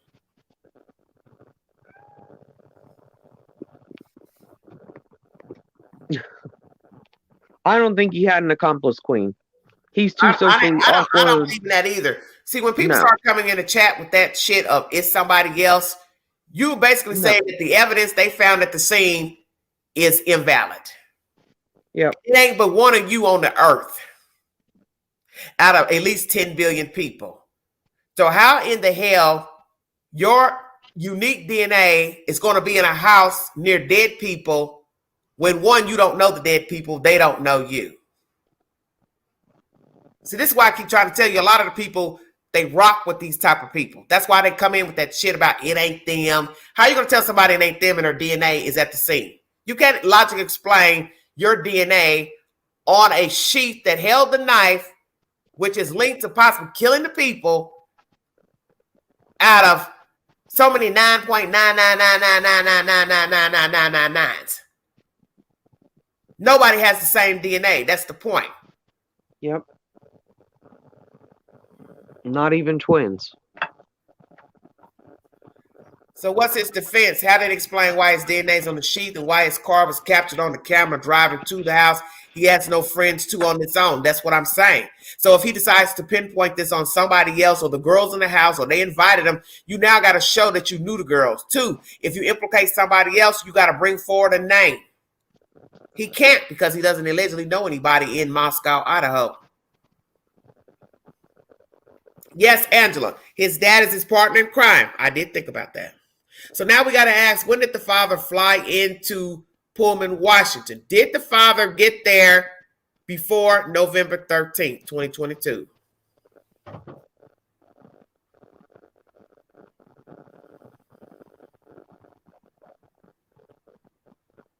Well, Angela, it wouldn't be nobody passed out at 8 a.m. because the girls didn't make the phone call until right before 12, allegedly. The call is supposed to be coming from the people outside of the house, but then that doesn't make any sense because allegedly they said they ran out after calling 911. So my understanding through the rumor mill, several people were calling 911 that morning. The knife can be bought anywhere. Let me make that clear. It is not a specific military knife only given to militia members. You can buy the knife from any military store. He could have bought it at auction. He could have bought it on Amazon. He could have bought it. He could have stolen it. We don't know. But the knife there's nothing special about the knife except that it's big. Yeah. But he could have bought the knife anywhere. He could have been given the knife. You don't know. Well, the knife that they're allegedly saying he used is... You don't know where the knife came from. The knife, they're telling you can buy them at specialty stores. There's nothing special about that. No. It's not that it was exactly a military knife. The only thing special about that knife is you better hope nobody ever don't try and use it on you. Thank you, Gemini. Thank you for the compliment. Well, Lisa, with all that's been said during this live stream and the audio, what is your take thus far on a defense? This girl coming forward that dated him, not dated him, but went on a date. What do you think is going to happen tomorrow in court? The other 2 people that are alive, will they return to school or do online classes? How do you think they feel now about their classmates? This allegation of some Hannah girl killing herself, that room with Maddie Mogan, tie it all in. I think that this allegation is going to bear some fruit. Okay. Because everything else has just been, it ain't going nowhere. So I think that might bear some fruit because if you think it out, that this girl could have known that girl, this could have been some plot that they all were in together, her, him, and, you know, she was just playing to be their friends, waiting for the right opportunity, planning it with him. If he had an accomplice, it was the girl. Okay, and let's go here. We have seen people who have lied pertaining to a crime. They have lied about their whereabouts. They have lied about witnessing a crime. They have lied about the suspect. They have lied about what they were doing. They have also been cohorts in the crime. People do befriend people for malicious reasons. Very true. I'm very glad you mentioned that. In the end, as I've said in the beginning of this storyline, you do not know these kids. You do not know their friends. You do not know Kohberger. You do not know the neighbors. You do not know who all could be involved. You do not know who watched, witnessed anything that night. You don't know if he took home trophies, cut their hair, posed the bodies. You do not know anything. Yeah. We are hoping that they took careful surveillance of the information and the crime scene and preserved it thoroughly. We do know they use 3D imaging, so we're hoping that something will come to fruition pertaining to the crime scene and the seizing of his apartment to bring us information how he came to find and know these individuals. But as I said in this live stream, the earth has to get back retribution. Yep. You cannot go out here doing things to people and think it won't come back. Maybe Maddie did tease this girl. Maybe that is the payback. Doesn't mean that Kohberger knew any of the girl's friends, conspired with any of them, but who's to say that this was the earth getting back what was stolen? The girl killed herself. Maddie, she and other girls allegedly could have teased her. She killed herself, and the earth wanted an eye for an eye. That's the point I was making earlier. It's that what are the odds that two people who live together, if true, are now dead? You teased somebody who killed themselves, and now you're dead.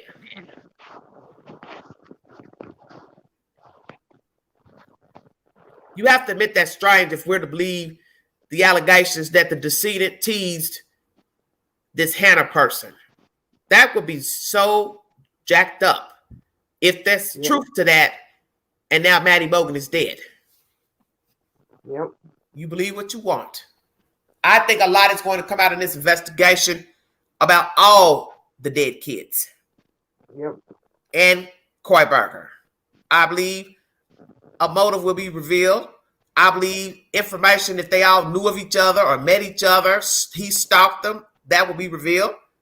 Because he looks like the type that he would take notes, dictate things. So hopefully his Google searches will show how he came to know of the kids and find them. Social media, passing in the street, whatever. Maybe he just went to Moscow to survey the area, found them hanging at the house, hanging on the balcony. Because you can see the balcony from the street corner, Queen Road.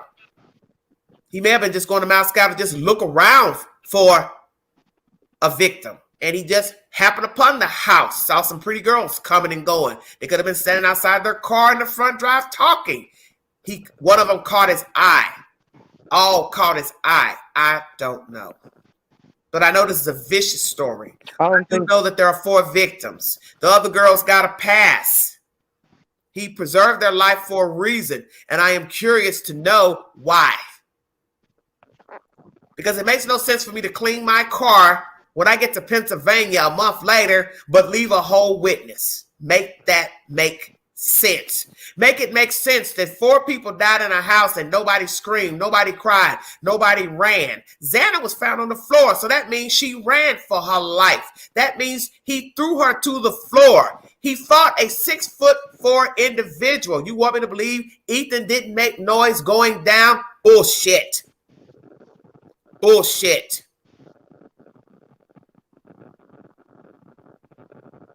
Because they would have tussled even if he stabbed him lying down in the bed. Then what was Xana doing while Ethan's being stabbed? Vice versa. What was Ethan doing while Xana's being stabbed? Exactly. Sitting up, lying down, sitting in a chair, in the bathroom, drugged back to the room. Which is it? He comes down the stairs from killing the 2. He crosses the path with one of the kids. They fight, fuss, struggle in the kitchen, drags them back to their bedroom. Why would I do that if I don't give a fuck? Was Ethan found in another room? Affidavit says no, he was in the room with Xana. So then whoever spun the story for these 2 girls, they lied.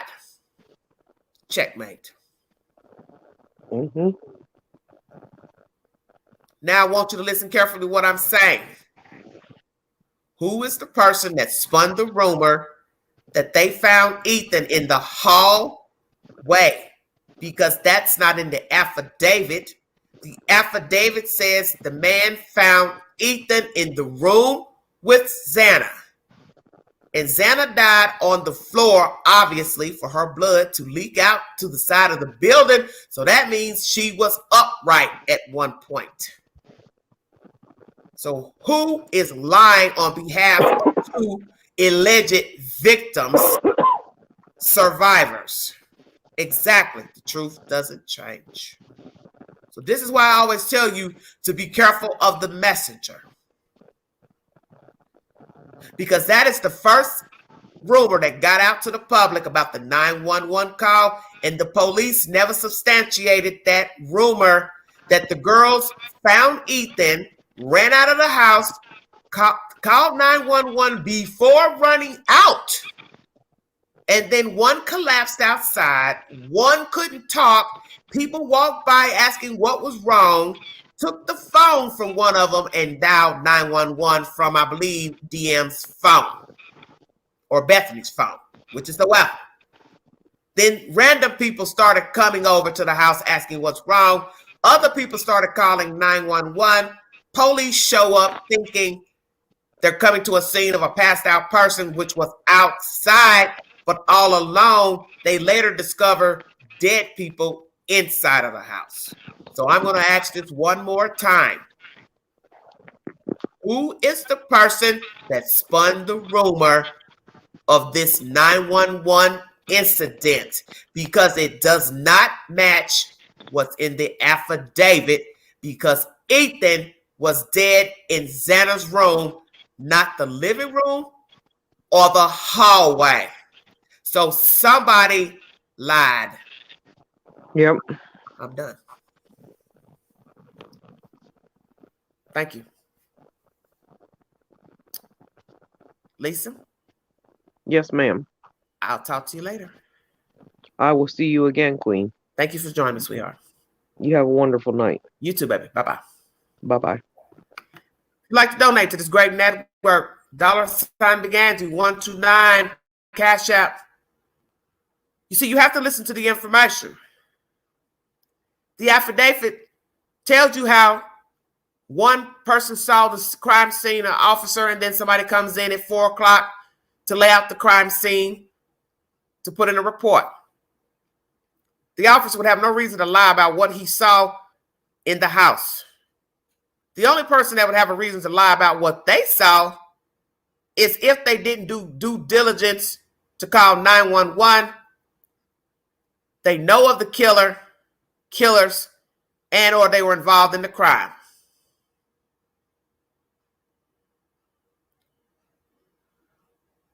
We know the affidavit isn't. That's what we're saying. It wasn't in the affidavit. So that's the part that's missing from the affidavit. What happened when the two roommates got up and found whomever? Obviously, y'all are not listening to what I'm saying. I hate to repeat myself because it's rude for me to have to repeat what I just said. If the police found Ethan in the room with Xana, then why would somebody say the two roommates found him in the hallway? Because that's not the truth.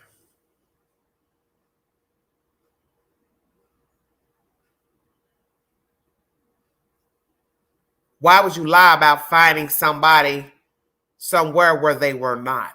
Did you understand that? And why is somebody spinning this version to the public on behalf of two people who were not cut up, shot, and murdered? That's the point. The version of the 911 doesn't match the affidavit because allegedly two people were found in a room together who dated each other. That's not the version given by the two surviving roommates' associates. So I want to know who spun the rumor of what they discovered on that morning. And it would be a shame if we find out that the person that spun the rumor and the version is one of them. Because I have not had it verified who spun that version. I'm not here to say that they have anything to do with the crime, but something is off about her account and behavior that night. And the fact that somebody felt the need to go to social media to defend two people that nobody ever said had anything to do with the crime.